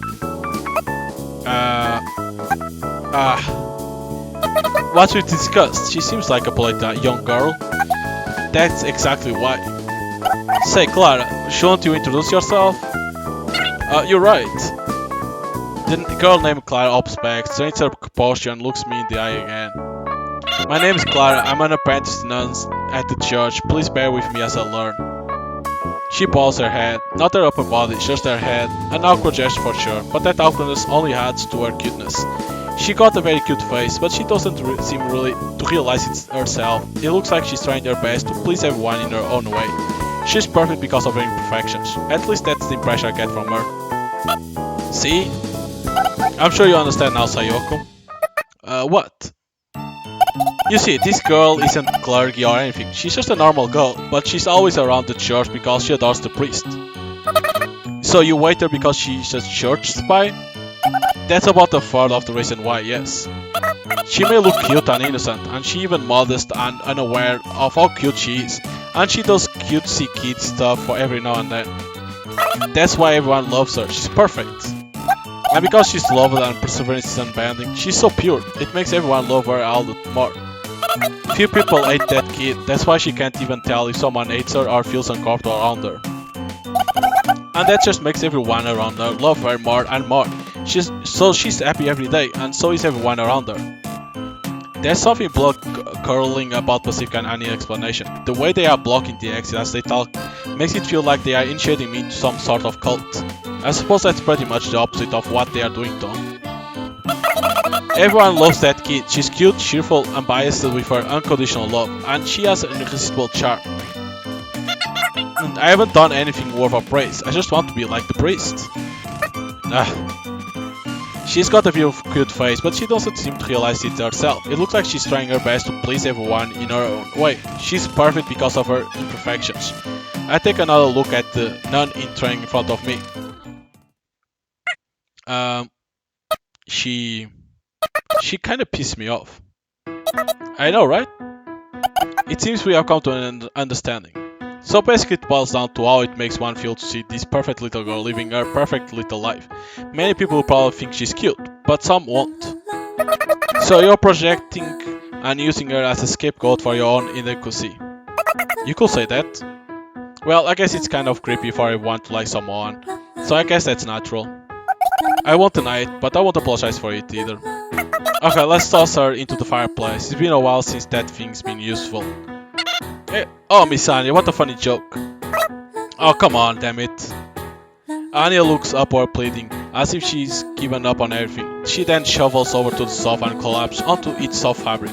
Clara sees that and says, Miss Anya, you are so funny, which only causes Anya to groan again. Well, anyway, what brings you all the way out here today? I got a bit of a hunch. Pacific crosses her arms and gives Clara an ice cold glare, but Clara just looks back at her without batting an eye. I can't believe it. Alright, it seems there's a misunderstanding about the new ghost in town, so I had enough of that poopy priest excuse. The priest isn't poopy. The pope isn't priesty. He's a priest. He's poop. Priest. Poop. Priest. Priest. Poop. Priest. Poop. Okay, fine, he's not a priest, he's poop, I get it. Yeah, he's poop, what? Will you cut it down with, you poop? The priest is a wonderful man. I'm sure he has his reasons. I believe you'll understand one day, Miss Pacifica. What reason could he possibly have to label the new girl dangerous and lock her up? I'm sure he cannot give any reason that people will understand right now. I believe you'll explain in full when the time comes. So why did you come here personally? I didn't want to hate the priest, so I came here to come to his defense on his behalf. So you are saying the Pope didn't send you here personally? You should have just said sooner. I thought for sure the Pope had entrusted you with some poopy message.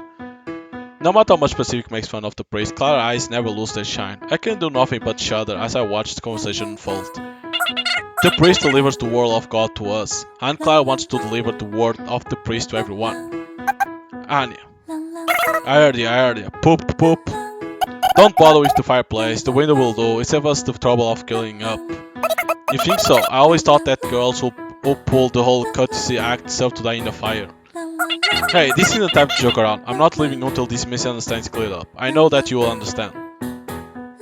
Clara shuts her eyes as if completely pleased by her urge. She's acting like a ghost. As in short of incorporeal ghost, that's tricky to deal with since any attacks face right through it.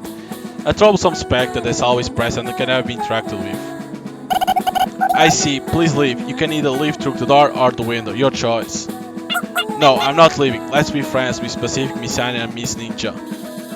Okay, look, I'm not a ninja, okay? I see you've chosen the window then. Pacific lets out an expert sight. I won't give in to fear. You are the ones who are afraid, but it's okay. Everything will be okay. God loves all his children after all. Pacifica. Amen. Pacifica grasps Clara by her shoulder. Throws through the window. I feel tired all of a sudden.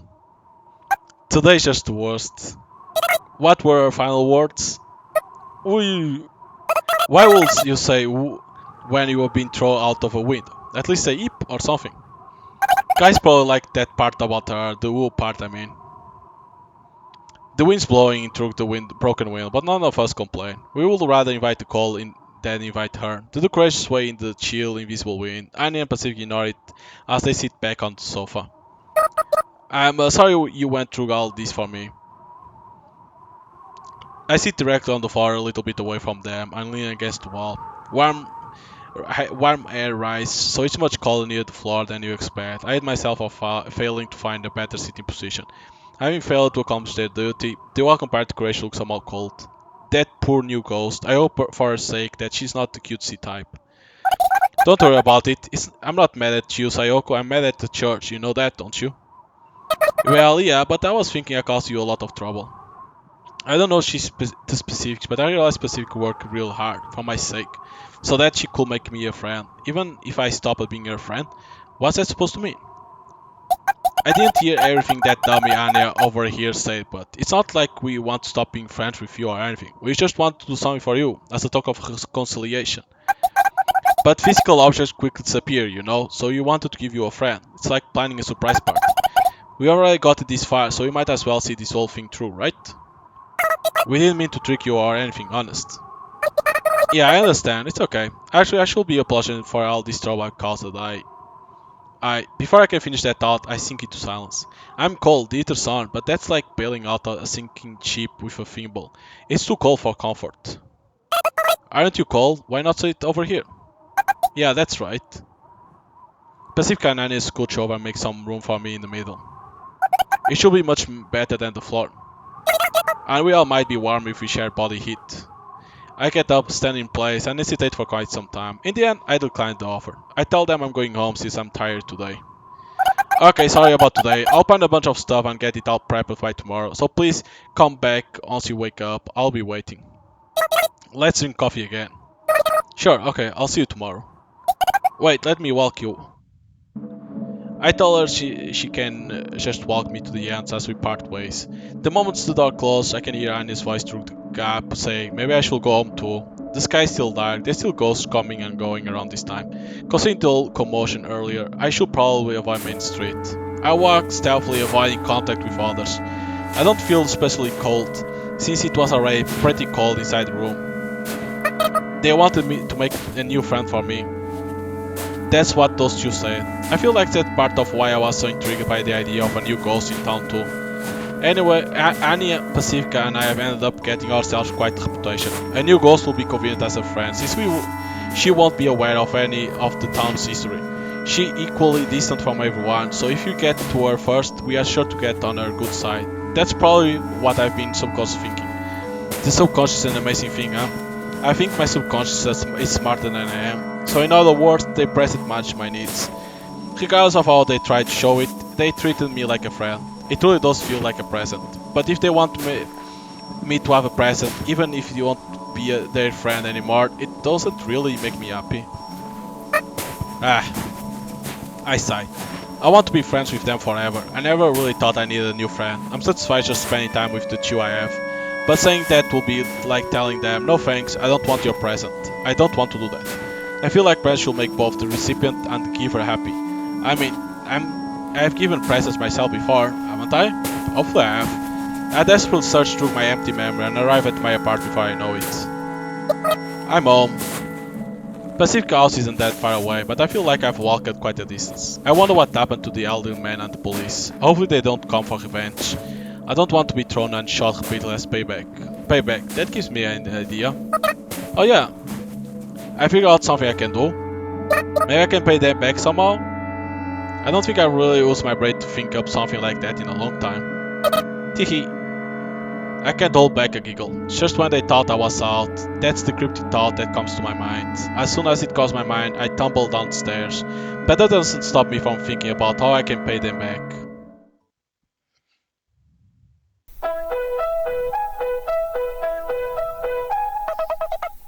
Okay. The intermission? Even later at night, when 60 or 70% of town ghosts are asleep, a man stands in front of the entrance to the church, one of the biggest buildings in town alongside the station. He is not dressed in the appropriate church attire, however. His oily face is covered in stubble. His clothes have spotty discoloration. His boots are tattered. You can tell his hat smells just by looking at it. His clothes have spotty discoloration. Again. His protruding belly pushed against his coat and questionable stains on it, and most of all, he has a rifle. He's a watchman. They are seen at the church from time to time. Whenever something happens, watchmen stand guard in front of the church. These men patrol the church with guns, clearly neither clergy nor parishioner. The men don't know why they have been deployed, but the priest has ordered them to guard the church, so they guard the church even if it's empty. The priest just has that much influence in this town. This particular man might look dumb, but his eyes are good enough that he doesn't need glasses, so he notices a boy approaching. Hey kid, no unauthorized access today. With great difficulty, the man tells the boy that access is restricted. But I would like to pray, can't you make an exception? The boy shyly pleads with the man. No can do, Sonny, can't let nobody pass through. The man grips his rifle and thrusts it, threatening the boy. But the boy doesn't falter. The man can't read his facial expressions. The boy cap is covering his face. I didn't say there won't be anything in it for you. The boy speaks. Please take this. The boy holds out a tiny reusable bag with 3 white pills inside. They are top quality. Oh. The man hesitates. It takes a bit of time to reach an answer. Oh, fine. So you'll let me through? Just make it quick. The man clears the way. He figured that if the boy were a malicious intruder, he wouldn't try waltzing in through the front door. And perhaps another reason is that the man was already forward to enjoying those pills, and thus my infiltration of the church is a success. Phew. Just like a ninja. That time I must have broken my concentration. Because my disguise, a coat, mask, wig, and other things I picked up from the garbage dump instantly disappear. So do the remaining mint flavored tablets, even though I only took 3 of them to put into that bag. Just for formality's sake. I should apologize to the recycled shop for stealing the clothes and whatnot. It looks like I can carry fewer things than most of the other ghosts can. Thought I guess may have only forgotten that fact and I'm just now remembering it. But I don't have time to get lost in thought about it like I usually do, because I hear someone, or rather, I hear and see someone at the same time. And just the sight of that someone alone is enough to make me sick. What brings you to the church this late at night? Oh, the priest. There stands the priest. Are you the priest? It would be stupid to ask that, so I don't. This priest matches the priest in my vague memories, so this priest must be the priest. He reminds me of a long dead lion. His swept back hair looks like a mane. His eyes have the sharp glint of a carnivore. His voice is low like a growl, and he carries himself confidently like a true king of beasts. Trog is more like a king of ghosts. This king, who appears to be around 30 years old, stands like a priest, with his hand held behind his back as he talks to me gently. How strange. I believe we had already closer for worship today. When the priest moves, I smell the scent of dust and burn out candles. While I hate the church, I don't hate the smell. They let me in because I said I had some business here. I see, rules are rules, and upholding the rules is watchman's job, so I can't have a watchman helping someone break the rules. He must be reminded of the rules. Oh, did I say the word rules too much? The priest laughs. I can't help but laugh too. What is this feeling? He looks at me with composure and magnanimity. This feeling, yes, is like God. I heard you got quite violent downtown today. And that's something about him that I hate. Why did you leave your room? As soon as the priest said that, his composure and magnanimity disappear. It's like a switch has been flipped. He's ready to take on the ninja that killed an elderly man and the police. Composure and magnanimity, that's two things I've stolen from him. I'm just a little bit happy. A friend suddenly came for a visit. I tell him the plain truth. I thought something like that will never happen again. I thought I had sealed away the evil. The priest keeps staring at me. I don't think he intends to take his eyes off me for a moment, not even to blink. And at the same time, it's like he's looking through me and back to that day. I wish I could see it too. I wish I could reclaim my past. There's something scary about the existence of an unfamiliar me.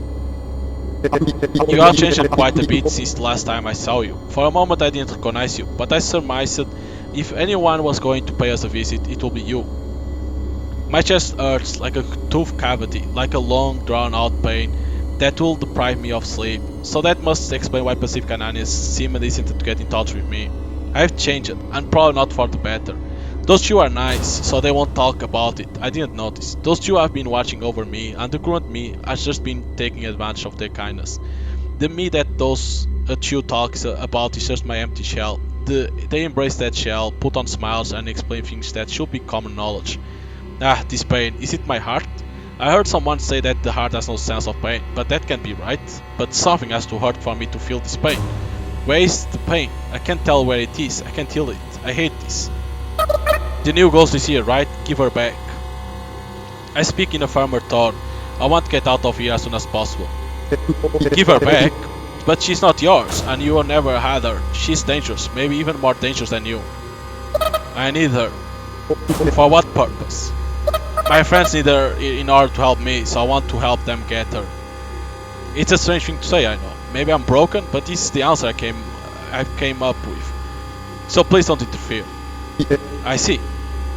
The priest says in exasperation. He's probably stopped trying to understand where I'm coming from.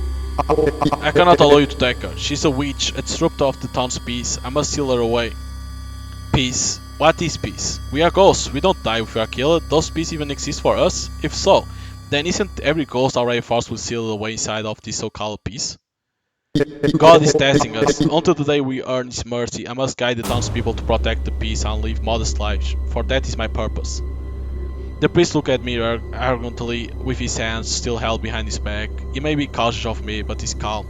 He has people to support him. He has a purpose to live for each day. He has a fulfilling life. I can't lose someone like that.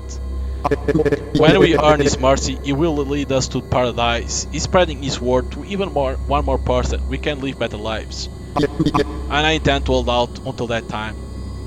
Each sin cleansed is another step towards paradise. Even someone as empty as me can realize that, and so I pour all my nothingness into it.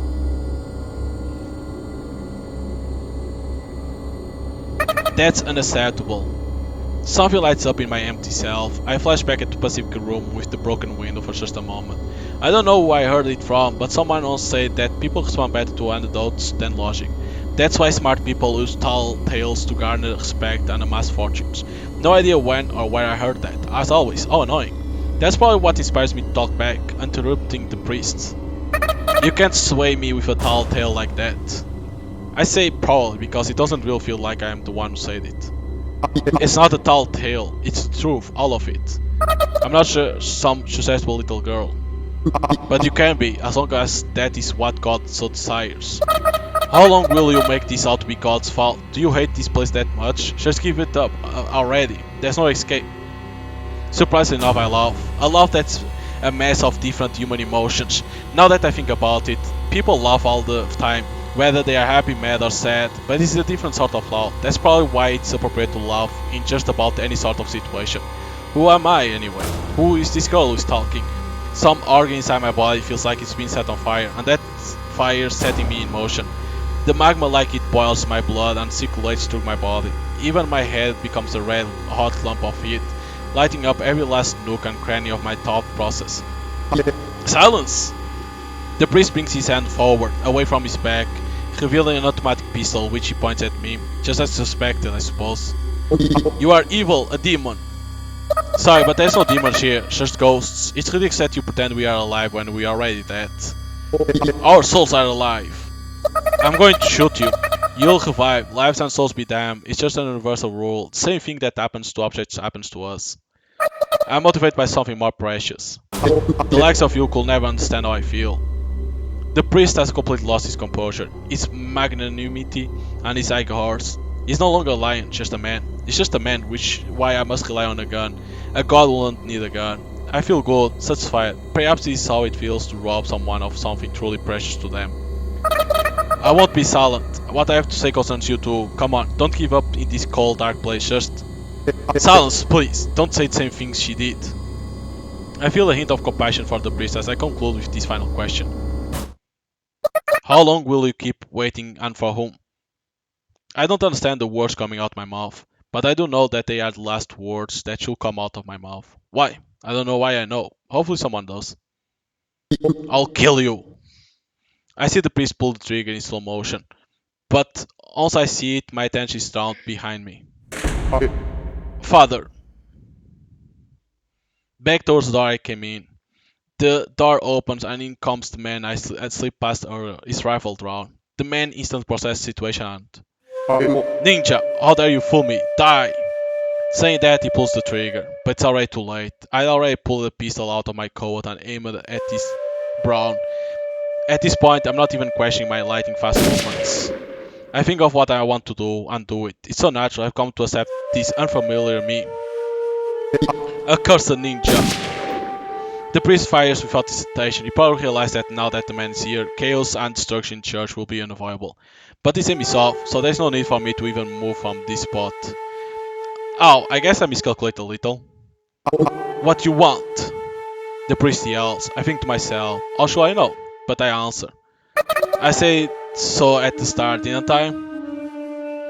I leap off to the ground, quickly closing the distance between me and the priest. The priest seemed to be quite a skilled marksman, but it's nothing I can touch. So I take the gun and stole from the police officer and thrust it at his brow. I'm here to see the girl. I close my eyes. Bang! The sound of a gun. The sound of something human-sized collapsing onto the ground. The sound of blood roars in my ears. Who's there? But I can still pick up the soft sound of footsteps. Ah! A perfect cute voice, one that I remember. It looks like something in the darkness of the pews. Gatung, I hear some sort of machine starting up. After a moment delay, a siren starts to roar. Someone must have pulled a fire alarm or something. I'm sure the police and the priest followers will come rushing in soon. Class, stop the alarm! Right, if someone in church, it's probably her. I open my eyes. But from the darkness I can hear her feeble voice protest. You want to be my friend, don't you? But she sounds hesitant. Stop it. I aim in the general direction of where she's hiding and fire. I didn't hit, but that's fine. The sound stops. I know that this sort of alarm can be switched off manually. I step towards the darkness. It doesn't look like she's going to run away. Or maybe she can't. I step up next to Clara as she desperately tries to keep standing on her shaking legs. Miss Ayok, please apologize. I'm sure everyone will forgive you if you step down now. It will be fine. I'm sure everything will be fine. Lead the way. Let me help you, Miss Ayoko. I made a flower out of paper. You can have it. That hour somewhat contrived, actually. I imagine myself apologizing and everyone forgiving me and loving me like they love Clara. But then Pacific and I will hate me, so no thanks, I refuse. I say lead the way, poophead. Ooh, Jesus. I strike Clara in the face, making a proper fist with my hand, of course. Clara flies back about half a meter, her nose bleeding. She places her hand on the ground, trying to get up, but fails.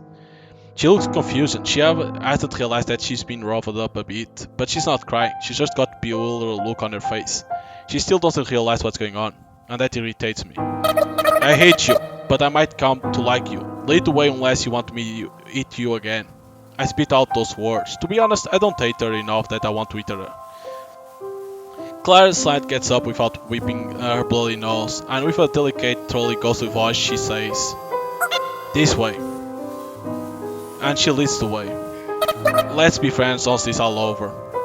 Clara doesn't respond. Of course not, she got punched by us. This is probably my first time walking around the place. It feels kind of strange and creepy. It's like I got motion sickness. The church is a big conspicuous building, so I'm used to seeing it from the outside. I guess what's so off-putting is the contrast between how much I think I know the building versus how little I actually know about it. It should be so obvious though. I mean, it shouldn't come as a surprise to know that a box contains things, right? Come to think of it, I know even less about myself than I previously did. I keep surprising myself again and again. It feels like I'm not even me. But looking at things objectively, maybe this is the real me. However, there's no way for me to know for sure. For some reason, I'm exhausted. I can't concentrate. That's not good. The gun I'm pointing at Clive feels so heavy. It's trying to go up all these stairs. How many floors does this building have? 4.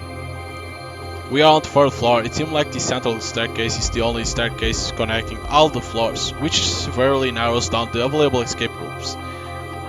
Looks like Clara's nose stopped bleeding as we were walking. We quickly advanced forward. I've already given up memorizing a way back. Neither of us say a word. We are here. Clara speaks plainly as she stands by the door. She looks like a robot who almost, but not quite human. Her current mental state must be like what mine normally is. There's not that much of a height difference between me and Clara. Her hair is the same length as mine too, even though it's a different texture. If I usually look like she does now, I must really come off as a weirdo. You go in first. I think a lot of different things, but that's what I end up saying. Okay. Clara opens the door. She then puts her hands together and bows. After a moment's delay, I realize that's out of deference to me. Part of the intrusion. Warmth flows in through the doorway. The heating must be on. Someone's in there. The someone I came here to see. Part of the intrusion. I can't help but say that now that Clara said it. Something akin to dread suddenly overcomes me. After all, despite all I've done to come see her, there's no guarantee that she'll see me in a positive light. Who will she trust more? The church that confined her, or the girl who comes barging in with a gun and a hostage? I'm curious to find out, but I got no idea what to expect. What if she's completely unlikable? I don't know if I could get along with her then. Or maybe I should be worried about me being the completely unlikable one. I hear a voice, an unfamiliar voice, the voice of a new girl. I suddenly cast my eyes down. You have a visitor. You must be called. Come in, don't be a stranger. Yes, you in the back too. I look up by reflex. In a single moment I think about a lot of things, and in a single moment I forget them, like a sort of flashback. By the time I realize that this is what the anxiety feels like, I can already see the girl. I intend to be more mentally prepared when I first meet her. But things have been a bit, shall we say, sudden? I'm so nervous, my eyes are blurring. In my blurred vision, I feel like I can see many different things. Like rain, or school, or summer heat, or laughing with someone. Unlike a dream, they all suddenly come to mind and disappear as suddenly as they came. But why? The fearful me is already the usual me. I remember how comfortable being fearful can be. Congratulations! She looks at me. At very least, she's smiling. Sorry to keep you waiting. I give an odd reply, perhaps due to the tension. Why would I say sorry to keep you waiting in response to congratulations? But for just a second, it seemed like the proper thing to say. I just don't get it anymore. That might explain why I'm smiling, or maybe it's totally unrelated, I don't know. Either way, we both smile. I'm no longer afraid. I stare at her for a second. She got big eyes, round, curly cheeks, and a smile that makes you happy just by looking at it. I feel like I came here to check on something, but I've forgotten what exactly. What's your name? I intend to take her back with me as soon as I hear her name. My name is yet to be determined. Yet to be determined? Once I say it myself, I realize she's saying she doesn't have a name. Not that as is her name. I'm a little slow on the uptake when it comes to things like that. Jeez. I don't know how ghosts get their names. Do they keep their names from before becoming ghosts, or do they get new ones? No idea. So hey, are you two free right now? No, I'm not free right now, but I'm trying to free you. Please run away with me right now. Oh, good. Miss Yetobi smiles, a carefree smile. I can tell just by looking at her that she's genuinely pleased. Honestly, I think that's a nice trait to have. Then why don't we eat some ham together? It's delicious, you know? You too, Clara. Unfortunately, it seems the new girl not a good listener. This is plain bad, but I don't repeat myself. After all, there's no use talking to someone who doesn't listen. Can we go after we eat? I shift gears instead. We have to run quick, right? Let's hit fast so we can run fast, okay? Okay. It's not that she's not listening. This person listens and ignores. That's right, she's the type of person who's trying to talk. Does she even understand that she's being held captive, or why I'm here? Okay, I get it, let's hit. There were no rival shots, just a few pistol shots. The alarm got shut off quickly. We went straight to this room. I made sure that Clara didn't take a roundabout route to buy time. Backup will probably be here before long, but it's not here now. There are many worries in this world, but I know that very few of those worries will actually come true. Clara. Yes? It, like your life depends on it. If I do, will you surrender? She says something stupid, so I pistol whip her with a thud. I didn't have to think about the accidental discharge since the gun actually already out of bullets. I'll think about it, now hurry. Okay. Fresh blood flows out of Clara's nose. So this is that part they were hitting. Ta-da! On the table is a bone in ham. Its smoky scent can be smelled from steps away. And most of all, its size is overwhelming. Meat is precious commodity in this town. You'll think it would make sense for ham to be in this town, since it's literally dead meat. But despite the fact that you can find freeze-dried, canned and frozen meats everywhere, you'll hardly see meat as meaty as this. Pacifica lives in such a nice house, and yet I doubt even she could buy something like this. It's too big for me to eat by myself, so I'm glad you two came along. How did you get this? A man gave it to me. The priest? Oh, so that's who he was. That's kind of funny. As we sat down at the table, I keep my gun thrust at Clara. Miss yet to be doesn't even address the elephant gun in the room. I don't know if she's ignoring it or if she thinks it is what it is. Everyone got their quirk. Maybe if you figure out someone's quirk, you can figure them out. But I guess for some people, their quirk is being quirkless. Clara clearly has no appetite for the feast before her, neither do I. But at this rate, the arm's not going anywhere. And so, if you eat quickly, I'll put the gun down. We shall eat then. Clara reached for the knife to cut the ham. She awkwardly cuts the ham and starts gulping it down like a garbage truck. Oh, you got such a good appetite. Miss Yutubi shears and pours a bottle into glass. Let's dig in. I start eating the ham too. Yup, let's do that. Miss Yutubi starts eating as well. Ham is a luxury food and already delicious on its own, but there's a certain something that spices it up all the more. For once, I was able to find the answer after just a little bit of thinking. It's already bedtime outside, morning is near. A human might call this a late night snack. A meal outside of proper mealtime. I just remember that midnight snacks are especially yummy, but I'm sure I'll just forget again soon enough. I feel that something like this has happened before, but unfortunately I can't remember. Phew. Once I've managed to swallow an overly thick slice of lamb, I let out a big sigh. We have finished half of the ham. I'm concentrating, that's a rare occurrence for me. Tonight's just full of rare occurrence. We are eating ham. There's ham on the table as big as my head. And we are eating with such gusto in order to escape quickly. The world is silent save for the clattering of tableware, the chewing of ham, and the occasional crackling of firewood. It's almost as if everything outside this room has been annihilated, and the world exists only for us to eat ham. And when I say us, I mean me, Miss yet to be determined, and a crying Clara with a bloody nose. She's the one eating the most. This situation very much like a dream. The softness of the egg pile rug seems to numb my sense. It's like a dream. I pondered that thought again.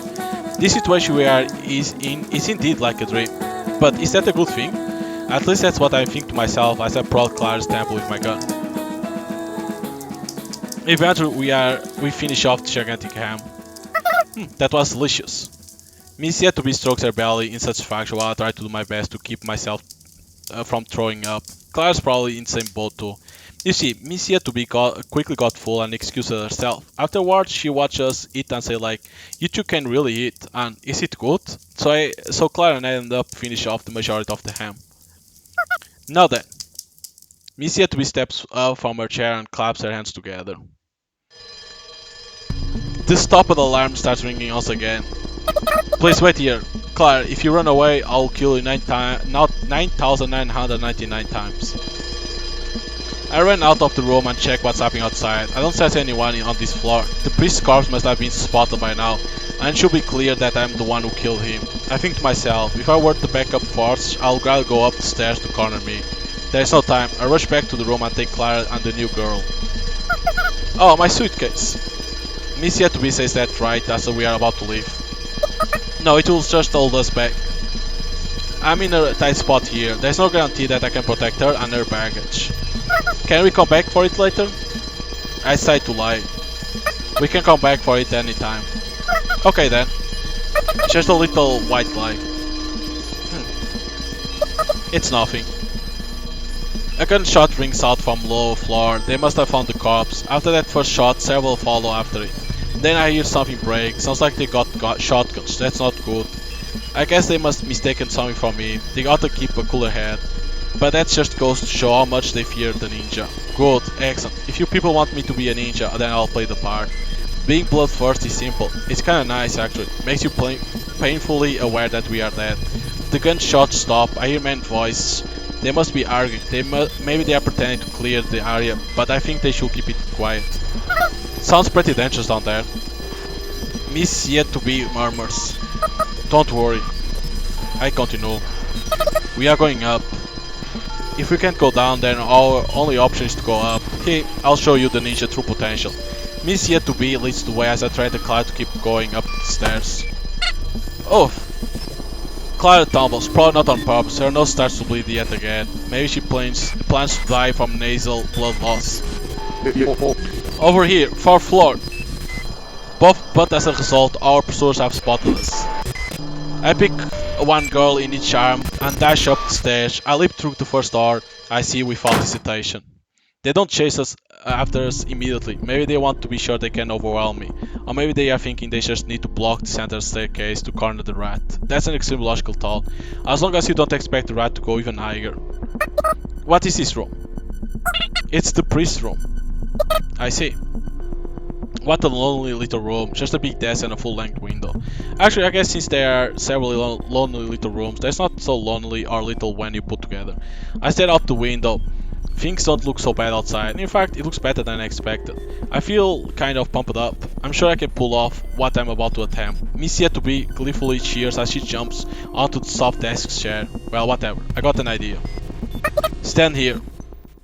I place my hand on Clara's shoulder. There is not much of a height difference between us, so our faces are close. I look closely at her face. I'm sorry, Clara. Miss Ninja? You must be cold. Here, you can wear my coat. I take off my coat and instantly remind of just how cold this town can be. Now then. Hey, what's the plan? How do we escape? I don't have time to answer Miss yet to be. Any last words? I ask Clara as I hide under the shadow of the desk. With my gun still trained on her, of course. I don't take my eyes off her. Clara tries to speak, but she just fidgets and fails to say anything in the end. Time sluggishly crawls on. Miss yet to be looks at me with concern. I want to give her some reassuring words, but what's come out my mouth is anything but trustworthy. Everything will be okay. By the time I say that, the faraway footsteps are already upon us. There's already somewhere between 6 and 8 men on the other side of the door, and they must be armed with rifles and other guns. Any last words? I swivel my head to face in my direction. I'm sorry, but now we are playing on the same field. No, it wasn't me who swiveled her head. It's just Clara dressed like me, and with her hairstyle similar to mine. But the resemblance is uncanny. I'm sure we'll meet again. Maybe we can be friends then. She does look like me. I hope you'll understand one day. You... What she's going to say? You are crazy? You have no morals? That will make sense. I've studied human rights, but not ghost rights. Slam! They kicked the door in. I do have last words. Clara speaks. Poop head. Hehe. What's that supposed to mean? I laugh. I don't think I could do anything but laugh. I guess maybe Clara really does understand after all. I hide my head under the shade of the desk. I finally push down Miss Yet to be head so that it doesn't come back up. Guns, gunshots. Not only can they take out your eardrums, they could very well take out your whole ears too. Oh, I know what this is. The substitution jutsu. You are correct. I suppose this is the reality according to those muscle-bound idiots. The intruder kills the priest, runs up to the top floor, but once they are cornered her, she stands dumbfounded in the dread of death. The men shoot me to death with their guns. Eventually the priest will return from the garbage dump and praise to the men. Maybe even reward them somehow. The dread of the death? Please. This is why you guys are someone else subordinates. We are ghosts, remember? Well, in any case, they must fear death themselves. Which is why they shot me at me. They must have heard the stories of me being a ninja, and to hide their fear, they shot at me with an unreasonable amount of bullets. It all happens in a flash. The desk is big and unsturdy, so there is no need to worry about getting hit by any bullets that ricochet or pierce through the hood. So I look towards the window. Several of the bullets meant for Clyde hit the glass instead. At least one of the men must have lousy aim. Beyond the glass is the same town as ever. It looks more beautiful than it does from my apartment, but it's just a small little ghost town. Whoa, whoa. Oops, I loosen my grip. Missy to be nods her head as if to say, I know, I know. For some reason, that makes me feel relieved. Nothing like a woman going down, huh? Correction, I don't think I feel relieved at all. The muzzle flash illuminates scattering blood. It's my blood, or rather, the blood of Clara disguised as me. It kind of makes me sick to think about it like that. Bullets rain down upon the bulky glass before us. Cracks form here and there before it finally shatters. Thus illuminated barrier between us and the town. Or perhaps I should call it the barrier between us and the sudden drop. But either way, it's a barrier we don't need right now. And at the same time I hear something collapse behind us. I don't want to look. She's not just a nun, she's Clara. I clearly remember that fact. Let's go. Huh? You are kidding? No way. The fact that she's saying that means she understands what I'm suggesting. I forcefully wrapped my arm around her waist and halfway carry her. I wasn't expected to be thin or anything, but she's thicker than I expected. In fact, her thickness is kind of reassuring. I'll give you the signal. Are you kidding, right? I can fly! Gee! A man reflexes pulls the trigger when he sees me get up, but his aim is so bad his shot doesn't hit. The other men follow his lead, but they are too late. Without a word, we leap out of the window. Miss yet to be screams something, but I'm not sure that counts as a word. We leap out of the top of the church from the window of the priest's room. We fall into the cold wind with some late shot in the dark gunfire behind us. It's cold. Something feels cold inside me. The me who was in the me moments before is now gone. I start thinking irrelevant thoughts like, you shouldn't go outside without a coat. But the lack of a coat means I can better feel the warmth of the girl under my arm. I'm so happy. Miss Yetby says those words like a soft whisper. It's a mystery to me how I'm able to hear her voice through all the whooshing wind sounds, but it's enough to make me feel satisfied. It's astonishing, really. Just like magic. Maybe she really is a witch. She made tonight a good night, despite all the trouble and all the cold. Back in my home country, ghosts won't leave for the afterlife until they were content enough. Myself, I won't mind leaving right now. This is nothing. I'll keep this secret, but... I only whispered, but it seemed she heard me too. How strange. I'm not actually a ninja. Oh, I'm not actually a witch either. I figured. It feels like we have been falling forever. I wonder what's up with that. Oh, it's in the car. But obviously we got to land eventually. We ended up crashing onto Anya's armored vehicle. Obviously we couldn't just get up and walk away if we landed on a hard metal roof, but thankfully Anya was considerate enough to fasten that saw from earlier onto the top. As a result we are able to pull off an exceptional gentle landing. Yahoo! I'm one hell of a driver, ain't I? God damn, but are those church shitheads up top? An unusual enthusiastic Anya pops her face out of the driver's seat window. Watch your language. I hear a thud from inside the car. Anya groans. Get in, quick! Pacifica pops her face out of the passenger seat window and urges us in. At the same time we hear a gunshot and several meters in front of the car, a random pile of snow bursts opens. Get in before you get sniped. Miss Yetby and I open into the back seat, and at the same time we hear a concerning metal clank, suggesting the car got hit by a bullet. But this is an armored vehicle, so it's invisible. And in this moment, so are we. It's been ages since I've ridden a car. I miss the low engine roar, so I can't help but listen close to it. Nobody talks, probably because we hear a police car siren coming from behind. After a while, once we can no longer hear the police car siren, Anya parks the car in an alley somewhere. But even then, the silence isn't broken until I finally speak up and address Anya. Say Anya. Yeah? This is the same one, isn't it?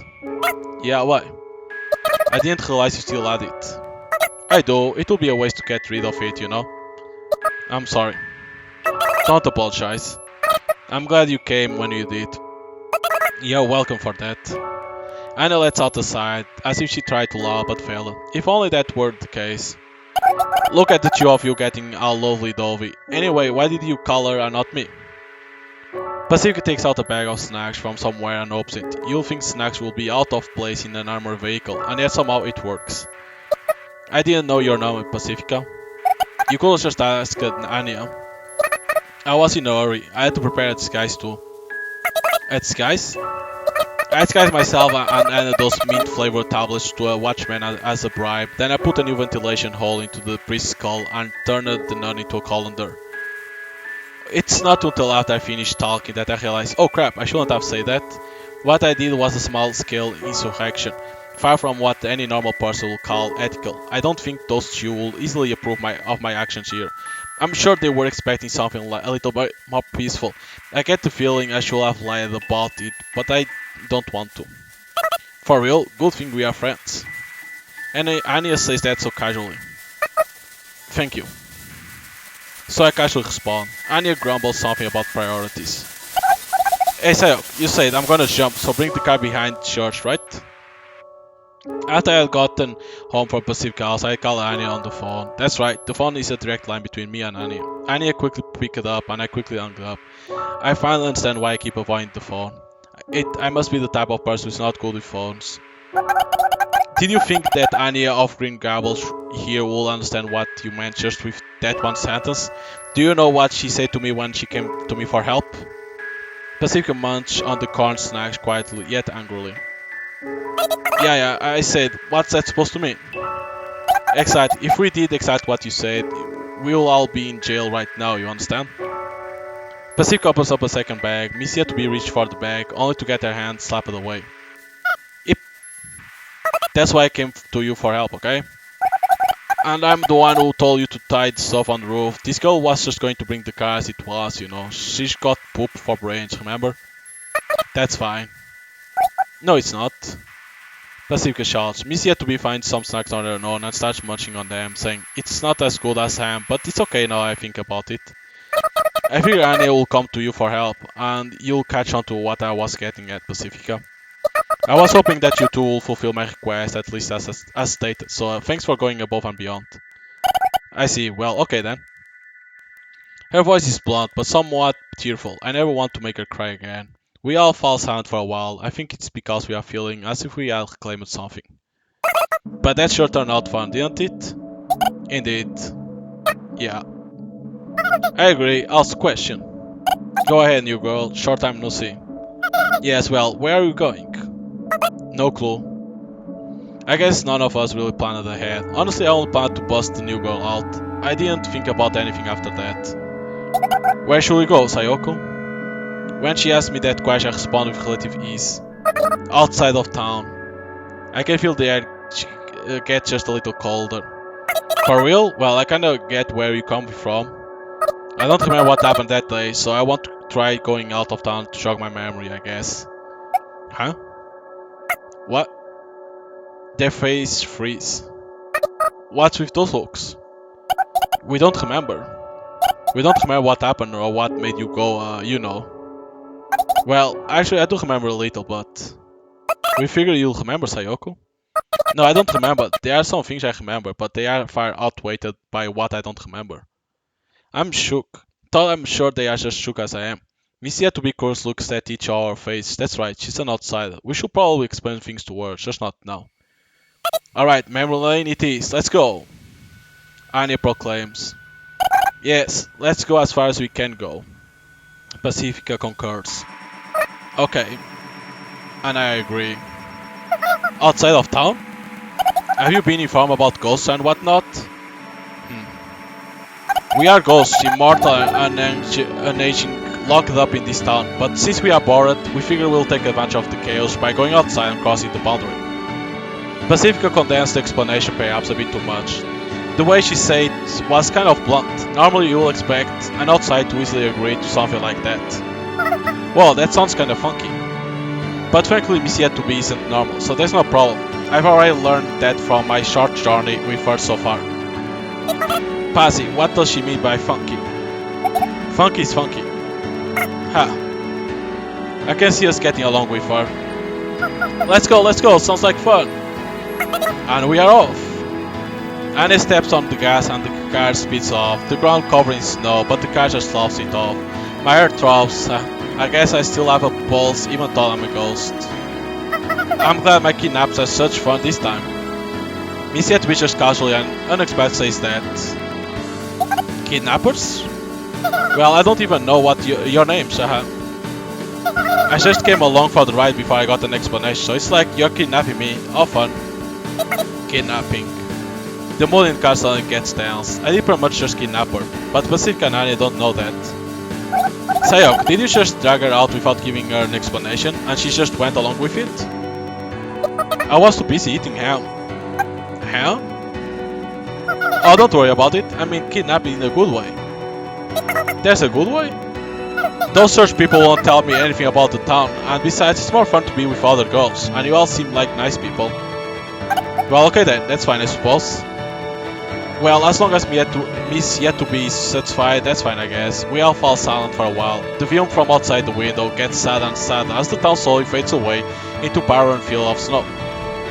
Outside of town, I wonder what's on the other side.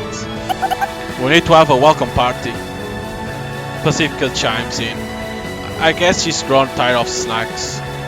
A welcome party? That's what we all gather here for.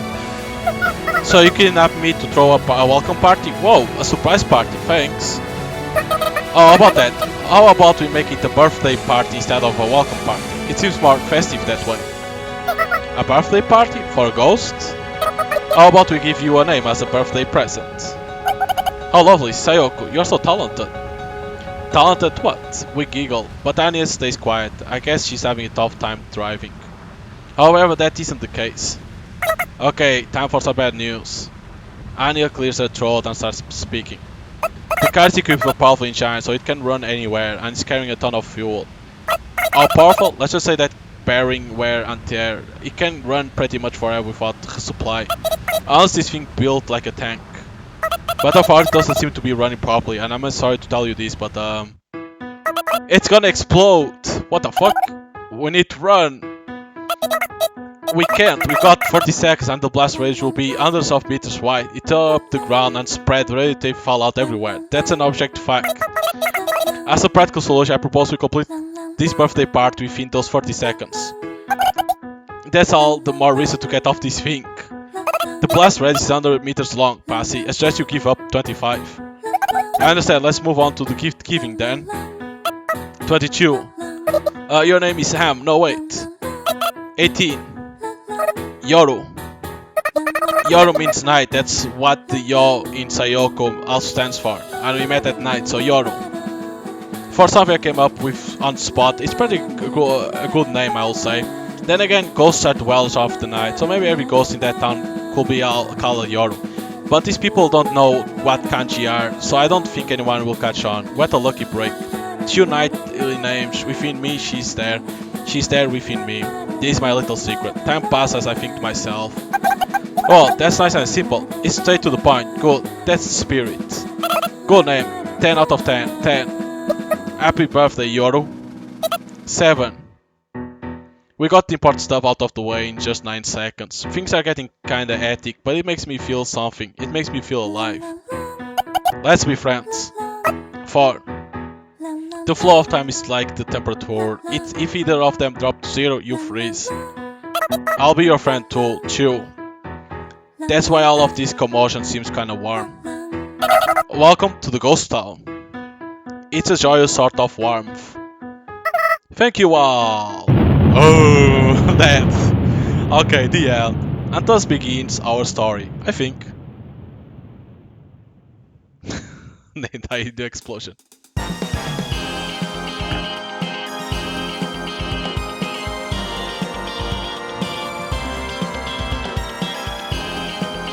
So we get this ending again. This ending. This always same ending.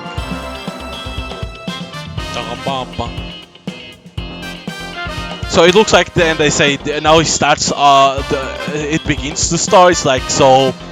The first two episodes is like to get this new girl. Is it to be friends?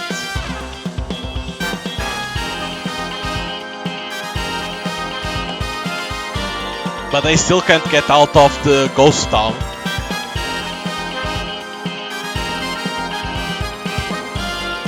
I think the point is to get out of there, right?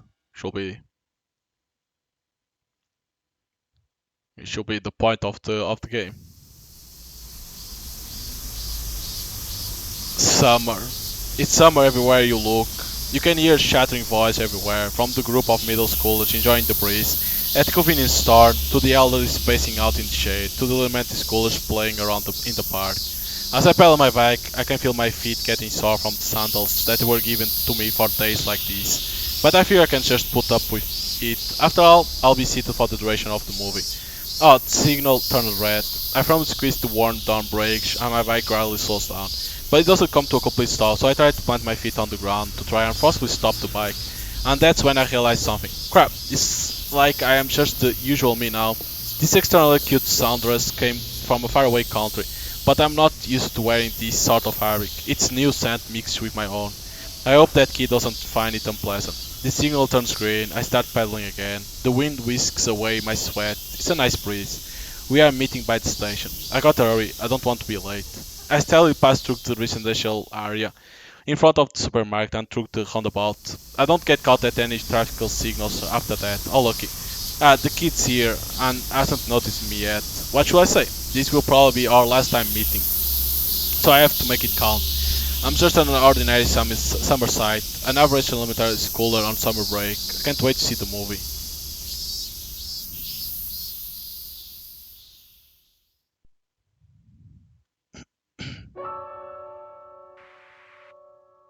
Ah! Oh, I was gonna say, what the fuck? Then we'll have the third episode. Jesus. Like, it's an interesting game. There's a lot of dialogue, because it explains a lot, showing that our character is like the memories of her, like she's missing something. She doesn't know what happened when they tried to get out of Ghost Town. What happened there? It look because you can see that she dragged the corpse, but then it's like something like they were alive because they resurrect, right? And then like second episode, it was trying is rescuing the new girl, rescuing saving from the church, and then like the car explodes in the end because the fool. But the problem is they say the story, our story begins now. It's like so, the first two episodes is like to know more about the characters and get to know the new girl, and then the story begins because I think the purpose of the story is going to be them trying to escape Ghost Town without dying, probably. So it's an interesting game. I like that part of I guess the police officers. Like she was like an agent appearing and then ta putting them out and going to that captain or whatever it was. That was a pretty good one. So yeah, if you like visual novels, like heavy visual novels that you need to read a lot, uh, you can try it out to them. It's available right now, and if you like it, you can wishlist the game. I think it comes out on third quarter of this year. I think it's third quarter that it says. So, but it's like a pure visual novel. It's like there's no choice, nothing like that. It's like pure reading, and there's a lot of reading. So yeah, so hope you guys enjoy the demo, and see you guys on the next one.